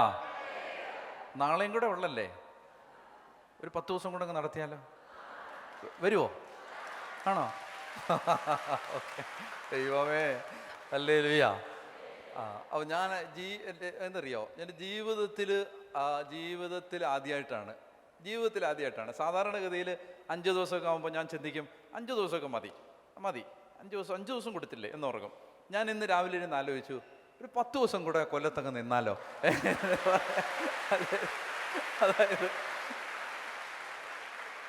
അത് നിങ്ങൾ നല്ല മനുഷ്യരാണ്. പിന്നെന്താണെന്ന് അറിഞ്ഞുകൂടാ വികാരിച്ച് നിങ്ങളുടെ കുറ്റം പറയുന്നത് എനിക്ക് മനസ്സിലാവും. ഞാൻ വെറുതെ പറഞ്ഞാണേ, പാപത്തിനൊന്നും ചെയ്യരുത്. അതായത് നിങ്ങൾ നല്ല മനുഷ്യരാണ് അല്ലേ? നല്ല മനുഷ്യൻ എന്ന് പറയാൻ നിങ്ങൾക്ക് ദാഹമുണ്ട്. ഞാൻ ഇന്ന് ആരോടും ഞാൻ പറഞ്ഞു, എന്തുകൊണ്ടെന്നറിയാമോ?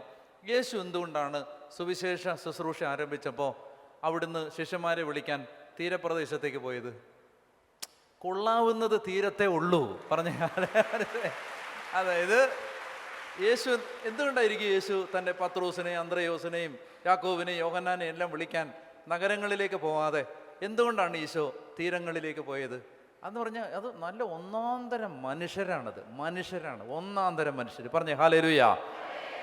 നമുക്ക് ഒത്തിരി ഇത്രയും നല്ലതായ പോരാ, നമുക്ക് ഒത്തിരി നല്ലതാവണം, ഒത്തിരി നന്മ നിറഞ്ഞവരാവണം അല്ലേ? അപ്പോൾ ആ നന്മ നിറഞ്ഞ ഒരു തീരം, നന്മ നിറഞ്ഞ ഒരു കൊല്ലം ജില്ല, കൊല്ലം നഗരം, അതിനുവേണ്ടി നമുക്ക് കർത്താവിൻ്റെ വചനം കേൾക്കാൻ ദാഹമുണ്ട്. നിങ്ങൾക്ക് സന്തോഷമുണ്ട്. ഞാൻ ഈ കൊല്ലത്ത് അധികം ഞാൻ വന്നിട്ടില്ല, കുറച്ചൊക്കെ അവിടെ ഇവിടെയൊക്കെ വന്നിട്ടുണ്ട്. ഈ കോവിൽത്തോട്ടത്ത് ഒരിക്കലും ഒരു 2 ദിവസത്തേക്ക് വന്നു. 2 ദിവസം ഉണ്ടായിരുന്നുള്ളൂ. 3 ദിവസമാണ്, 2 ദിവസം ഞാൻ വന്നുള്ളൂ. അപ്പോൾ അന്ന് വന്നപ്പോൾ ഇതെല്ലാം നിങ്ങളുടെ സഹോദരങ്ങളൊക്കെ തന്നെയാണ്. അപ്പോൾ അവർ നല്ല ദാഹത്തോടെ വചനമൊക്കെ എനിക്ക് വളരെ സന്തോഷമായി. അപ്പോൾ ഞാൻ ഈ കോവിൽത്തോട്ടംകാരെ ധ്യാനകേന്ദ്രത്തിൽ അവർ വരികയും ചെയ്യുന്നുണ്ട്. അപ്പോൾ അതുകൊണ്ട് ഞാൻ അവരെ ഇങ്ങനെ ഇടയ്ക്കിടയ്ക്ക് ഓർക്കും, കോവിൽത്തോട്ടംകാരെ. പിന്നെന്താ വെച്ചാൽ ഉച്ചത്തിൽ വചനമൊക്കെ വായിക്കാൻ പറഞ്ഞാൽ ഉച്ചത്തിൽ വായിക്കും. ഒരു സന്തോഷമാണ് അതൊക്കെ കേൾക്കുന്നത്. വചനം വായിക്കാൻ പറഞ്ഞാലൊക്കെ നല്ല ഉച്ചത്തിൽ വായിക്കും. അപ്പം ഞാനതുകൊണ്ട് ആ നാളുകളിലൊക്കെ എവിടെ പോയാലും ഞാനിങ്ങനെ കോവിൽത്തോട്ടംകാരെ കുറിച്ച് പറയുമായിരുന്നു. എന്താണ്, അവർ നല്ല ആളുകളാണ്, നിങ്ങളിങ്ങനെ കണ്ടില്ലേ, നിങ്ങളിങ്ങനെ കഴുതകളെ കൂട്ടിരുന്നോ, ആ കോവിൽത്തോട്ടത്തെ ആളുകളെ എന്നൊക്കെ പറഞ്ഞിട്ട് ഞാൻ പറയാമായിരുന്നു. അങ്ങനെ ഇരിക്കുന്ന സമയത്ത് ഞാൻ ഒരിക്കൽ ഈ ഓസ്ട്രിയയ്ക്കടുത്ത് ഓസ്ട്രിയയിൽ വിയന്ന എന്ന് പറയുന്ന ഒരു സ്ഥലത്ത് ഒരു കൺവെൻഷൻ നടത്താം, ഓസ്ട്രിയയിൽ വിയന്നയിൽ. അപ്പോൾ വിയന്നയിൽ ഞാൻ ഒരു ഇംഗ്ലീഷ് പള്ളിയിൽ ഇങ്ങനെ മലയാളികളാണെല്ലാം വന്നിരിക്കുന്നത്, അവരോട് ഞാനിങ്ങനെ സുവിശേഷം പ്രസംഗിച്ചുകൊണ്ടിരിക്കുമ്പോൾ ഞാൻ നോക്കുമ്പോൾ, അപ്പോൾ ഞാൻ അവരോട് പറഞ്ഞു, നിങ്ങൾ ചുമ്മാ ഇങ്ങനെയാണോ വായിക്കുന്നത്, കോവിൽത്തോട്ടത്ത് നിങ്ങൾ കാണണമായിരുന്നു, കോവിൽത്തോട്ടംകാർ എന്നൊക്കെ പറഞ്ഞ് ഞാൻ ഈ വിയന്നയിലുള്ളവരെ ഞാനിങ്ങനെ അവരെ പ്രൊവോക്ക് ചെയ്തുകൊണ്ടിരിക്കുകയാണ്. അപ്പോൾ ആ സമയത്ത് ഞാൻ നോക്കുമ്പോൾ ഒരു ചേച്ചി ഭയങ്കര ഒച്ചത്തിൽ വായിക്കുകയാണ് ബൈബിള്. അപ്പം ഞാൻ ആ ചേച്ചിയുടെ അടുത്ത് എന്ന് പറഞ്ഞു, ചേച്ചി വീട് എവിടാന്ന് ചോദിച്ചാൽ പറയാണ്, കോവിൽത്തോട്ടത്താ വീടെന്ന്. അത് ഇതിനെയൊക്കെ എവിടെ ചെന്ന് കണ്ടാലും അറിയാൻ പറ്റും. കാരണം എന്താണ്, ആ ആവേശം വേറെയാണ്. പറഞ്ഞേ ഹല്ലേലൂയാ, ഹല്ലേലൂയാ. അപ്പോൾ ദൈവത്തിന് മഹത്വം. നന്നായിട്ടൊന്ന് കരങ്ങളടിച്ച് കർത്താവിന് നന്ദി പറഞ്ഞേ ഹല്ലേലൂയാ. അപ്പോൾ അതുകൊണ്ട് നന്നായിട്ട് ശ്രദ്ധിച്ചിരിക്കണം. ഞാൻ ഇന്ന് നിങ്ങൾക്ക് വളരെ ഗൗരവമുള്ള കാര്യങ്ങൾ പറഞ്ഞു തരികയാണ്. അപ്പോൾ ഈ ചേട്ടൻ വന്നിട്ട് എന്നോട് പറഞ്ഞു, അച്ഛാ ഉച്ച കഴിഞ്ഞ് മിച്ചം വരുന്ന സമയം ഞാൻ സുവിശേഷം പ്രസംഗിക്കുകയാണ്. അപ്പം ഞാൻ ചോദിച്ചു, ചേട്ടൻ എന്താ പ്രസംഗിക്കുന്നത്? അച്ഛാ ഞാൻ പ്രസംഗിക്കുകയല്ല, ഞാൻ പോയി പ്രാർത്ഥിക്കും. അപ്പം ഞാൻ പറഞ്ഞു, എനിക്ക് സന്തോഷമായി, ചേട്ടന് ഞാൻ കത്ത് തരാൻ പോവാണ്. ഒരു പേപ്പർ എടുത്ത് ഞാൻ ഈ കത്ത് എഴുതാൻ തുടങ്ങുമ്പോൾ എൻ്റെ മനസ്സിൽ ഇങ്ങനൊരു ചിന്ത കടന്നു വന്നു. ഇപ്പോൾ തന്നെ ആവശ്യത്തിൽ കൂടുതൽ പ്രശ്നങ്ങൾ എനിക്കുണ്ട്. ഈ ചേട്ടൻ എന്താണ് വീടാന്തരം കയറി ഇറങ്ങി പോയി പ്രാർത്ഥിക്കുന്നതെന്ന് എനിക്ക് അറിഞ്ഞുകൂടാ.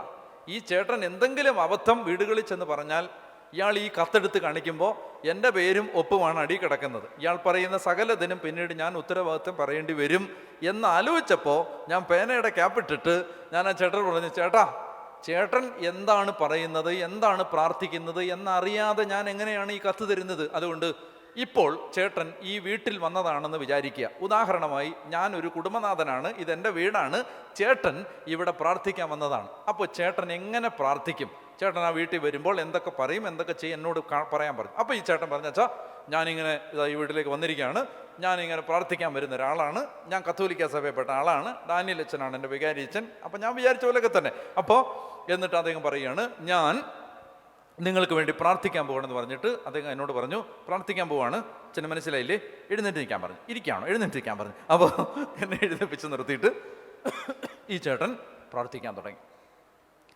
ചില മനുഷ്യരുടെ പ്രാർത്ഥന ഒരു 2-3 വാചകം പറയുമ്പോഴേ പരിശുദ്ധാത്മാവ് വരും. ചിലരുടെ പ്രത്യേകത അതാണ്. ചിലർ 2-3 വാചകം പറഞ്ഞാൽ പരിശുദ്ധാത്മാവ് അപ്പം തന്നെ വരും. ഞാൻ എൻ്റെ ജീവിതത്തിൽ ഇത്രയും മനോഹരമായൊരു പ്രാർത്ഥന അതിന് മുൻപോ അതിന് ശേഷമോ കേട്ടിട്ടില്ല. അത് മനോഹരമാണ്. അതൊരു സെപ്പറേറ്റ് ക്ലാസ്സാണ്, കാറ്റഗറി ബൈ ഇറ്റ് സെൽഫ്. അതൊരു വേറെ ഒരു സെക്ഷനാണ്.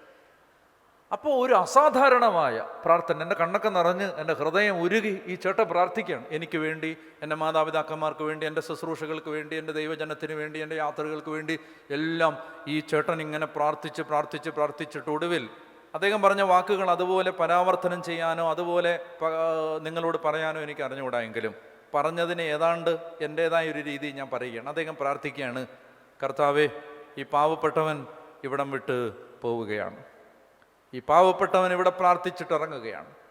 ഞാൻ ഇവിടെ നിന്നിറങ്ങിപ്പോയാലും എൻ്റെ പ്രാർത്ഥന ഇവിടെ അവശേഷിക്കും.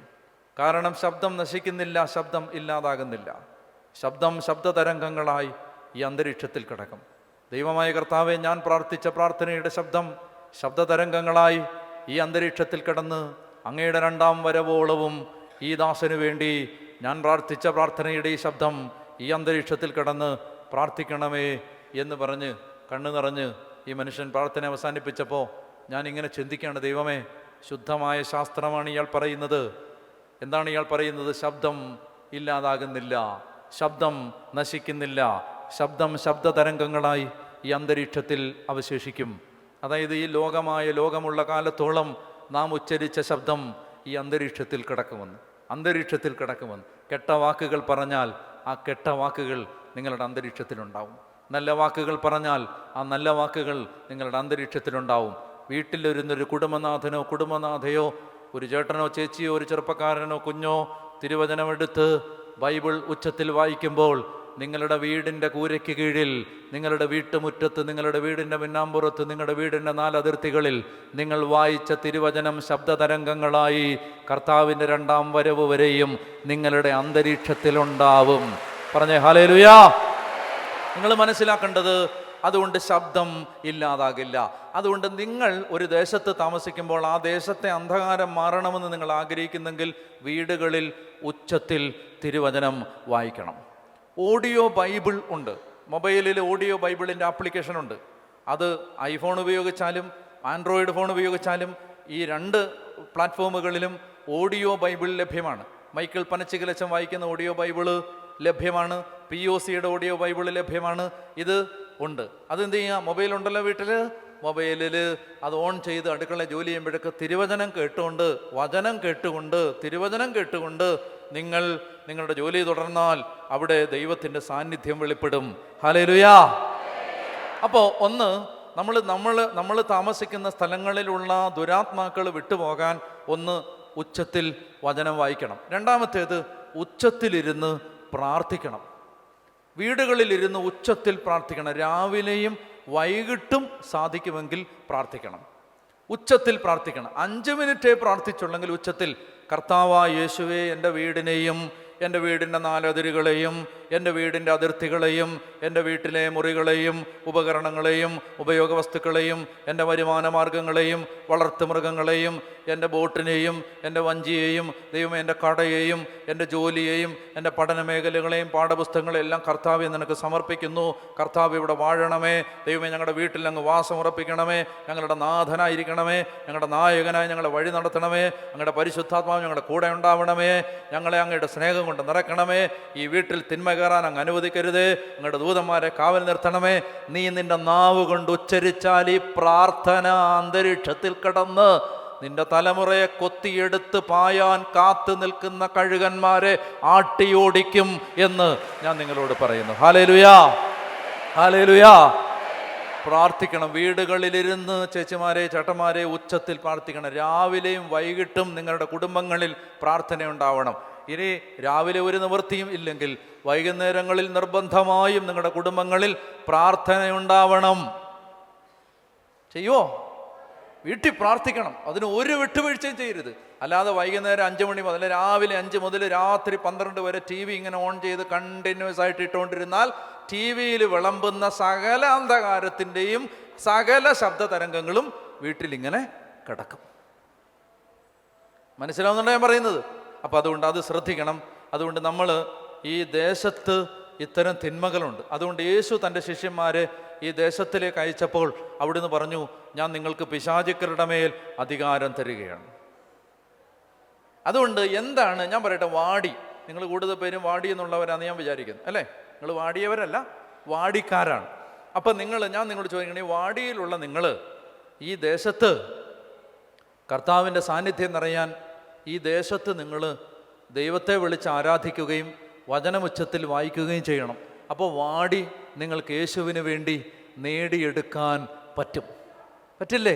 അപ്പം നിങ്ങളൊന്ന് ആലോചിച്ച് നോക്കൂ. നിങ്ങൾ അവിടെ പ്രാർത്ഥന ഉയർത്തിയാൽ തീരപ്രദേശങ്ങളിലും നഗരങ്ങളിലും ഗ്രാമങ്ങളിലും മയക്കുമരുന്ന് വിറ്റ് കുഞ്ഞുങ്ങളെയും തലമുറകളെയും നശിപ്പിക്കുന്ന പിശാചുക്കൾ അവിടുന്ന് ഓടേണ്ടി വരും. നിങ്ങൾ പ്രാർത്ഥന ഉയർത്തണം. തീരങ്ങളിലൂടെ എല്ലാം നടന്ന് പ്രാർത്ഥിക്കണം. നഗരങ്ങളിലൂടെ നടന്ന് പ്രാർത്ഥിക്കണം. അതുകൊണ്ടാണ് ഞാൻ ഈ കാലഘട്ടത്തിൽ കുഞ്ഞുങ്ങളോടും ചെറുപ്പക്കാരോടും എല്ലാം പറയുന്നത്, നിങ്ങൾ കുരിശ് ധരിച്ച് നടക്കണം. യേശുവിൻ്റെ കുരിശ് കാണുമ്പോൾ പിശാച് പലായനം ചെയ്യും. കുരിശ് ധരിച്ച് നടക്കണം, കുരിശ് പിടിച്ച് നടക്കണം. പറഞ്ഞേ ഹല്ലേലൂയാ, പറഞ്ഞേ ഹല്ലേലൂയാ. അതുകൊണ്ട് ദേശത്ത് അന്ധകാരം വാഴുന്നത് ദൈവമക്കളുടെ പരാജയമാണ്. ദേശത്ത് അന്ധകാരം കൊടികുത്തി വാഴുന്നത് ദൈവമക്കളുടെ പരാജയമാണ്. അതുകൊണ്ട് നമ്മൾ എന്ത് ചെയ്യണം? അവിടെ തിന്മ വാഴാൻ നമ്മൾ സമ്മതിക്കരുത്. ഇതാണ് ഒരു കാര്യം ഇവിടെ നമ്മൾ ശ്രദ്ധിക്കേണ്ടത്. അപ്പോൾ പറയുകയാണ്, ഞങ്ങളെ ആ നാട്ടിൽ നിന്ന് പുറത്താക്കരുത് എന്ന് കേണപേക്ഷിച്ചു. കണ്ടല്ലോ, ഓരോ നാട്ടിലുമാണ് ഇവരുടെ പോക്കറ്റുകൾ. അവിടെ നിന്ന് പറഞ്ഞു വിട്ടാൽ ഇവരുടെ പവർ പോയി. അപ്പം അതുകൊണ്ട് അടുത്ത വാക്യം, ഞങ്ങളെ ആ പന്നിക്കൂട്ടത്തിലേക്ക് അയക്കുക, ഞങ്ങൾ അവയിൽ പ്രവേശിച്ചു കൊള്ളട്ടെ എന്ന് അവർ അപേക്ഷിച്ചു. ഞങ്ങളെ ആ പന്നിക്കൂട്ടത്തിലേക്ക് അയക്കുക, ഞങ്ങൾ അവിടെ പ്രവേശിച്ചു കൊള്ളട്ടെ എന്ന് അവർ അപേക്ഷിച്ചു. അവൻ അനുവാദം നൽകി. പറഞ്ഞേ ഹല്ലേലൂയാ. അല്പസമയം കൂടെ വേണം, കുറച്ച് സമയം കൂടെ. എന്നെ മടുത്തോ നിങ്ങൾ? കേട്ടെ, ഒരു 10 മിനിറ്റ് ഞാനൊരു കാര്യം പറയട്ടെ. ഈ പിശാചുക്കളുടെ ദുഷ്ടാരൂപികളുടെ പ്രത്യേകത, അവർക്ക് ശരീരമില്ല. പൈശാചിക അരൂപികൾക്ക് ശരീരമില്ല. അപ്പോൾ ശ്രദ്ധിക്കുക, വെറുപ്പിൻ്റെ അരൂപിയുടെ പ്രത്യേകത, അതൊരു വ്യക്തിയാണ്, പക്ഷെ ശരീരമില്ല. പറഞ്ഞേ, വ്യക്തിയാണ്, ശരീരമില്ല. വ്യക്തിയാണ്, ശരീരമില്ല. അതുകൊണ്ട് ഈ അരൂപിക്ക് സ്വയം സംതൃപ്തി കിട്ടണമെങ്കിൽ, ഈ അരൂപിക്ക് സന്തോഷം കിട്ടണമെങ്കിൽ, അത് ഒരു ശരീരത്തിൽ പ്രവേശിച്ച് ആ വെറുപ്പ് പ്രകടിപ്പിക്കണം. പിടിയിട്ടു ഞാൻ പറയുന്നേ, ഈ അരൂപിക്ക് ശരീരമില്ല. ആ അരൂപിക്ക് സന്തോഷം കിട്ടണമെങ്കിൽ അരൂപി എന്ത് ചെയ്യണം? ഒരു ശരീരത്തിൽ പ്രവേശിച്ച് ആ ശരീരത്തിലൂടെ തന്നെ എക്സ്പ്രസ് ചെയ്യണം. അപ്പോൾ ഒരു ശരീരത്തിൽ പ്രവേശിച്ച് വെറുപ്പും വിദ്വേഷം ഉണ്ടാക്കി കൊലപാതകം നടത്തുമ്പോൾ ഈ പിശാചിന്, ഈ നാക്ക് നുണഞ്ഞിരിക്കുന്ന ഈ പിശാചിന് സന്തോഷമാവും. അതുകൊണ്ട് യേശു ഒരു ഉപമ പറഞ്ഞു. വളരെ പ്രധാനപ്പെട്ടൊരു ഉപമയാണത്. യേശു പറഞ്ഞ ആ ഉപമ നമ്മൾ വായിക്കുന്നത് മത്തായിയുടെ സുവിശേഷം 12-ാം അധ്യായത്തിലാണ്. അത് നിങ്ങൾ വായിക്കണം, വളരെ ശ്രദ്ധിച്ച്, വളരെ ഗൗരവമുള്ള കാര്യമാണ്, ശ്രദ്ധിക്കണം. മത്തായി 12-ാം അധ്യായം 43 മുതലുള്ള തിരുവചനം. മത്തായി 12-ാം അധ്യായം 43 മുതൽ വായിക്കാം. അശുദ്ധാത്മാവ് ഒരു മനുഷ്യനെ വിട്ടുപോകുമ്പോൾ അത് ആശ്വാസം തേടി വരണ്ട സ്ഥലങ്ങളിലൂടെ അലഞ്ഞു നടക്കുന്നു, എന്നാൽ കണ്ടെത്തുന്നില്ല. അപ്പോൾ അത് പറയുന്നു, ഞാൻ ഇറങ്ങിപ്പോന്ന എൻ്റെ ഭവനത്തിലേക്ക് തിരിച്ചു ചെല്ലും. അത് മടങ്ങി വരുമ്പോൾ ആ സ്ഥലം ആളൊഴിഞ്ഞും അടിച്ചുവാരി സജ്ജീകരിക്കപ്പെട്ടും കാണുന്നു. അപ്പോൾ അത് പുറപ്പെട്ട് ചെന്ന് തന്നേക്കാൾ ദുഷ്ടരായ 7 ആത്മാക്കളെ കൂടി തന്നോടൊത്ത് കൊണ്ടുവരികയും അവിടെ പ്രവേശിച്ച് വാസമുറപ്പിക്കുകയും ചെയ്യുന്നു. അങ്ങനെ ആ മനുഷ്യൻ്റെ അവസാനത്തെ സ്ഥിതി ആദ്യത്തേതിനേക്കാൾ ശോചനീയമായി തീരുന്നു. ഈ ദുഷിച്ച തലമുറയ്ക്കും ഇത് വളരെ വളരെ ശ്രദ്ധിച്ചാലേ മനസ്സിലാകത്തുള്ളൂ. ഈ വചനത്തിൻ്റെ അർത്ഥം അറിയണമെങ്കിൽ, ഈ വചനത്തിൻ്റെ അർത്ഥം മനസ്സിലാക്കുന്നതിന് ഒരു ബ്രാക്കറ്റ് ഇട്ട് തന്നിട്ടുണ്ട്. ശ്രദ്ധിക്കണേ, അകത്തിരിക്കുന്നവരും പുറത്തിരിക്കുന്നവരെല്ലാം ശ്രദ്ധിക്കണം. അതായത് നിങ്ങളിങ്ങനെ ഒരു കാര്യം വായിച്ചു പോകുമ്പോൾ ഒരു കാര്യം ഒരു ബ്രാക്കറ്റിനകത്താണെങ്കിൽ ഇങ്ങനെ ഒരു വര, ഇങ്ങനെ ഒരു വര. അപ്പോൾ തുടങ്ങുമ്പോൾ ഈ വരയാണ്, ഈ വര.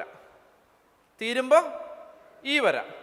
ഈ തീരുമ്പോഴത്തെ വര ഞാൻ പറയാം, തുടങ്ങുമ്പോഴത്തെ വര നിങ്ങൾ കണ്ടുപിടിക്കണം. റെഡിയാണോ? ഗെയിം തുടങ്ങുകയാണ്. തീരുമ്പോഴത്തെ വര ഇതിനകത്തുനിന്ന് ഞാൻ കാണിച്ചു തരാം. തുടങ്ങുമ്പോഴത്തെ വര നിങ്ങൾ എന്നോട് പറഞ്ഞു തരണം. അത് ഈ ഭാഗത്തോ ഇതിൻ്റെ തൊട്ട് മുമ്പത്തെ ഭാഗത്തോ കാണാൻ പറ്റും. ഈ വചനം മനസ്സിലാകാനുള്ള ഒരു താക്കോല് ഞാൻ കാണിച്ചു തരികയാണ്. അപ്പോൾ ഈ ബ്രാക്കറ്റ് തീരുന്നത് ഇങ്ങനെയാണ്. ഈ ലാസ്റ്റ് വര അത് ഞാൻ വായിക്കാം. ഈ ദുഷിച്ച തലമുറയ്ക്കും ഇത് തന്നെയായിരിക്കും അനുഭവം. അതാണ് ബ്രാക്കറ്റ് തീരുന്നത്. അങ്ങനെയാണെങ്കിൽ തീരുന്നതും തുടങ്ങുന്നതും ഒരേ ഷേപ്പിലുള്ളതല്ലേ, അല്ലേ? അങ്ങോട്ടും ഇങ്ങോട്ടും തിരിച്ചാന്നല്ലേ ഉള്ളൂ. അപ്പോൾ ഇതുപോലൊരു സാധനം വേറെ എവിടെയെങ്കിലും ഉണ്ടോ എന്ന് നോക്കിയേ. ഈ ദുഷിച്ച തലമുറയ്ക്കും ഇത് തന്നെയായിരിക്കും അനുഭവം. ബ്രാക്കറ്റ് തുടങ്ങുന്ന കണ്ടുപിടിച്ചോ ആരേലും? വാക്യം പറഞ്ഞാൽ മതി. അല്ലല്ല, ഈ ദുഷിച്ച തലമുറയ്ക്കും ഇത് തന്നെയായിരിക്കും അനുഭവം. ബ്രാക്കറ്റ് തുടങ്ങുന്ന വചനം കണ്ടുപിടിച്ച് പറ. സിസ്റ്റർമാരൊക്കെ പറ, ഉരിഞ്ഞിരിക്കുക. ബ്രാക്കറ്റ് തുടങ്ങുന്ന പറ, വാക്യം പറഞ്ഞാൽ മതി. 39 അല്ല, എത്ര പറഞ്ഞേ? 39. ആരാ പറഞ്ഞേ? ഒന്ന് കൈയടിച്ചേ. അതാണ് ബ്രാക്കറ്റ് തുടങ്ങുന്നത്. ബ്രാക്കറ്റ് തീരുന്ന ഏതാണ്? ഈ ദുഷിച്ച തലമുറയ്ക്കും ഇത് തന്നെയായിരിക്കും അനുഭവം. ബ്രാക്കറ്റ് തുടങ്ങുന്ന 39 വായിച്ചേ. അവൻ മറുപടി പറഞ്ഞു, ദുഷിച്ചതും അവിശ്വസ്തവുമായ തലമുറ. ബ്രാക്കറ്റ് തീരുന്ന വായിച്ചേ. ഈ ദുഷിച്ച തലമുറയ്ക്കും ഇത് തന്നെയായിരിക്കും അനുഭവം. അപ്പോൾ ഈ ദുഷിച്ച തലമുറ, അവസാനം ഈ ദുഷിച്ച തലമുറ. അപ്പോൾ ഈ ദുഷിച്ച തലമുറ 38 തുടങ്ങുന്നു, 39 തുടങ്ങുന്നു, 45 തീരുന്നു. അത്രയും ഒരു യൂണിറ്റാണ്. അത്രയും ഒരുമിച്ച് വായിച്ചാൽ ഈ അശുദ്ധാത്മാവിനെ കുറിച്ചുള്ള വചനം മനസ്സിലാവത്തുള്ളൂ. അതുകൊണ്ട് വായിക്കാം, ഒരുമിച്ച് വായിക്കാം. 38 മുതൽ വായിക്കാം. അപ്പോൾ നിയമജ്ഞരിലും പരിസേയരിലും പെട്ട ചിലർ അവനോട് പറഞ്ഞു, ഗുരു, നിന്നിൽ നിന്ന് ഒരടയാളം കാണാൻ ഞങ്ങൾ ആഗ്രഹിക്കുന്നു. ഞാൻ മെനഞ്ഞാന്ന് പറഞ്ഞത് മനസ്സിൽ വെച്ചിട്ട് ചിന്തിച്ചോണം. ചോദ്യം ചോദിക്കാൻ പോവാണ്. നിയമജ്ഞരും പരിസേയരും യേശുവിൻ്റെ അടുത്ത് വന്നു. എന്തിന്? അടയാളം കാണാൻ. നന്നാവാനാണോ? നന്നാവാനാണോ? പിശാച് ഇറങ്ങിപ്പാനാണോ? പരിശുദ്ധാത്മാവിനാൽ നിറയാനാണോ? രക്ഷ പ്രാപിക്കാനാണോ? അല്ല, ഞങ്ങൾക്ക് നിന്നിൽ നിന്ന് അടയാളങ്ങൾ കണ്ടുകൊണ്ടിരിക്കണം. പറഞ്ഞേ ഹല്ലേലൂയ. ഇവർക്ക് വേറെ, നീ നിയമജ്ഞനും പരിസേയനും യേശുവിൻ്റെ അടുത്തേക്ക് വരുമ്പോൾ വേറെ ഒരു ചിന്തയില്ല. എന്തെങ്കിലും ഒരു അടയാളം, ഞങ്ങൾക്ക് ഒരു അടയാളം കാണിച്ചു തരാം, ഒരു അടയാളം, ഒരു മാജിക്ക് കാണിച്ചു തരാം. ഇങ്ങനെ കാണിച്ചുകൊണ്ടിരിക്കുക. അപ്പം അവരോടാണ് യേശു പറയുന്നത്. അതായത് ഇങ്ങനെ അടയാളം അന്വേഷിച്ച് വരുന്ന ആളുകളുടെ പ്രശ്നം എന്തെന്നറിയാമോ? അശുദ്ധാത്മാവ് അവരെ ഇന്ന് വിട്ടുപോകും. അശുദ്ധാത്മാവ് അവരെ ഇന്ന് വിട്ടുപോകും, ഇടയ്ക്കിടയ്ക്ക് വിട്ടുപോകും. പോയിട്ട് എന്തു ചെയ്യും? ഇതിനേക്കാൾ വലിയ 7 എണ്ണത്തെയും കൊണ്ട് തിരിച്ചു വരും. കാരണം എന്താണ്? ഇവരുടെ ശ്രദ്ധ മുഴുവൻ അടയാളങ്ങൾ കിട്ടുകയാണ്, യേശുവിനെ കിട്ടുകയല്ല. പ്രത്യേകം ശ്രദ്ധിക്കുക, ഞാൻ പറയുന്നത് വളരെ ശ്രദ്ധിച്ച് കേൾക്കുക. യേശുവില്ലാത്ത, യേശു നിറഞ്ഞിട്ടില്ലാത്ത, പരിശുദ്ധാത്മാവ് നിറഞ്ഞിട്ടില്ലാത്ത, യേശുവിൻ്റെ സാന്നിധ്യം ഇല്ലാത്ത എല്ലായിടങ്ങളിലേക്കും പിശാച് ഇരട്ടി ശക്തിയുള്ള ആരൂപികളുമായി തിരിച്ചു വരും. അതുകൊണ്ട് എന്താണ് പോംവഴി? യേശുവിനെ കിട്ടണം. നമ്മൾ ദേവാലയത്തിലേക്ക് വരുന്നത് എന്തിനു വേണ്ടിയിട്ടാണ്? യേശുവിനെ. എനിക്ക് യേശുവിനെ വേണം, എനിക്ക് നിത്യജീവൻ വേണം, എനിക്ക് പരിശുദ്ധാത്മാവിനെ വേണം. ചുരുക്കി പറഞ്ഞാൽ എനിക്ക് നന്നാവണം. പറഞ്ഞേ ഹല്ലേലൂയാ. എനിക്ക് നന്നാവണം, എനിക്ക് മെച്ചപ്പെടണം. അപ്പൊ എന്തെന്നറിയാം? ഈ അശുദ്ധാരൂപിയുടെ പ്രത്യേകത ഇതിങ്ങനെ ഏതെങ്കിലും ഒരു ശരീരം തപ്പി ഇങ്ങനെ നടക്കും. അതുകൊണ്ടാണ് അവർ പറഞ്ഞത്, ഞങ്ങളെ പുറത്താക്കല്ലേ, ഞങ്ങളെ ആ പന്നിക്കൂട്ടത്തിലേക്ക് പറഞ്ഞു വിടണേ. മനുഷ്യരില്ലെങ്കിലും കുഴപ്പമില്ല, പന്നിയായാലും മതി, പന്നിക്കൂട്ടത്തിലേക്ക് ഞങ്ങളെ പറഞ്ഞയക്കണമേ. അവരൊക്കെ പറഞ്ഞേ ഹല്ലേലൂയാ, പറഞ്ഞേ ഹല്ലേലൂയാ. ഒന്ന് എഴുന്നേറ്റ് നിന്നേ. നമുക്ക് കർത്താവിൻ്റെ സന്നിധിയിൽ ഇന്ന് പ്രാർത്ഥിക്കാൻ. ദൈവമേ, ഞങ്ങൾ നിന്നെ തേടുന്നത് എന്തിനു വേണ്ടിയിട്ടാണ്? ഞങ്ങൾ നിന്നെ തേടുന്നത് എന്തിനാണ്? ഞങ്ങൾക്ക് നന്നാവണം, ഞങ്ങൾക്ക് നിന്റെ ശിഷ്യന്മാരാവണം, ഞങ്ങൾക്ക് നിന്റെ പരിശുദ്ധാത്മാവിനാൽ നിറയണം, ഞങ്ങൾക്ക് പരിശുദ്ധാത്മാവ് തരുന്ന നിത്യജീവൻ ലഭിക്കണം. ഇത് ആഗ്രഹിക്കണം. പ്രിയ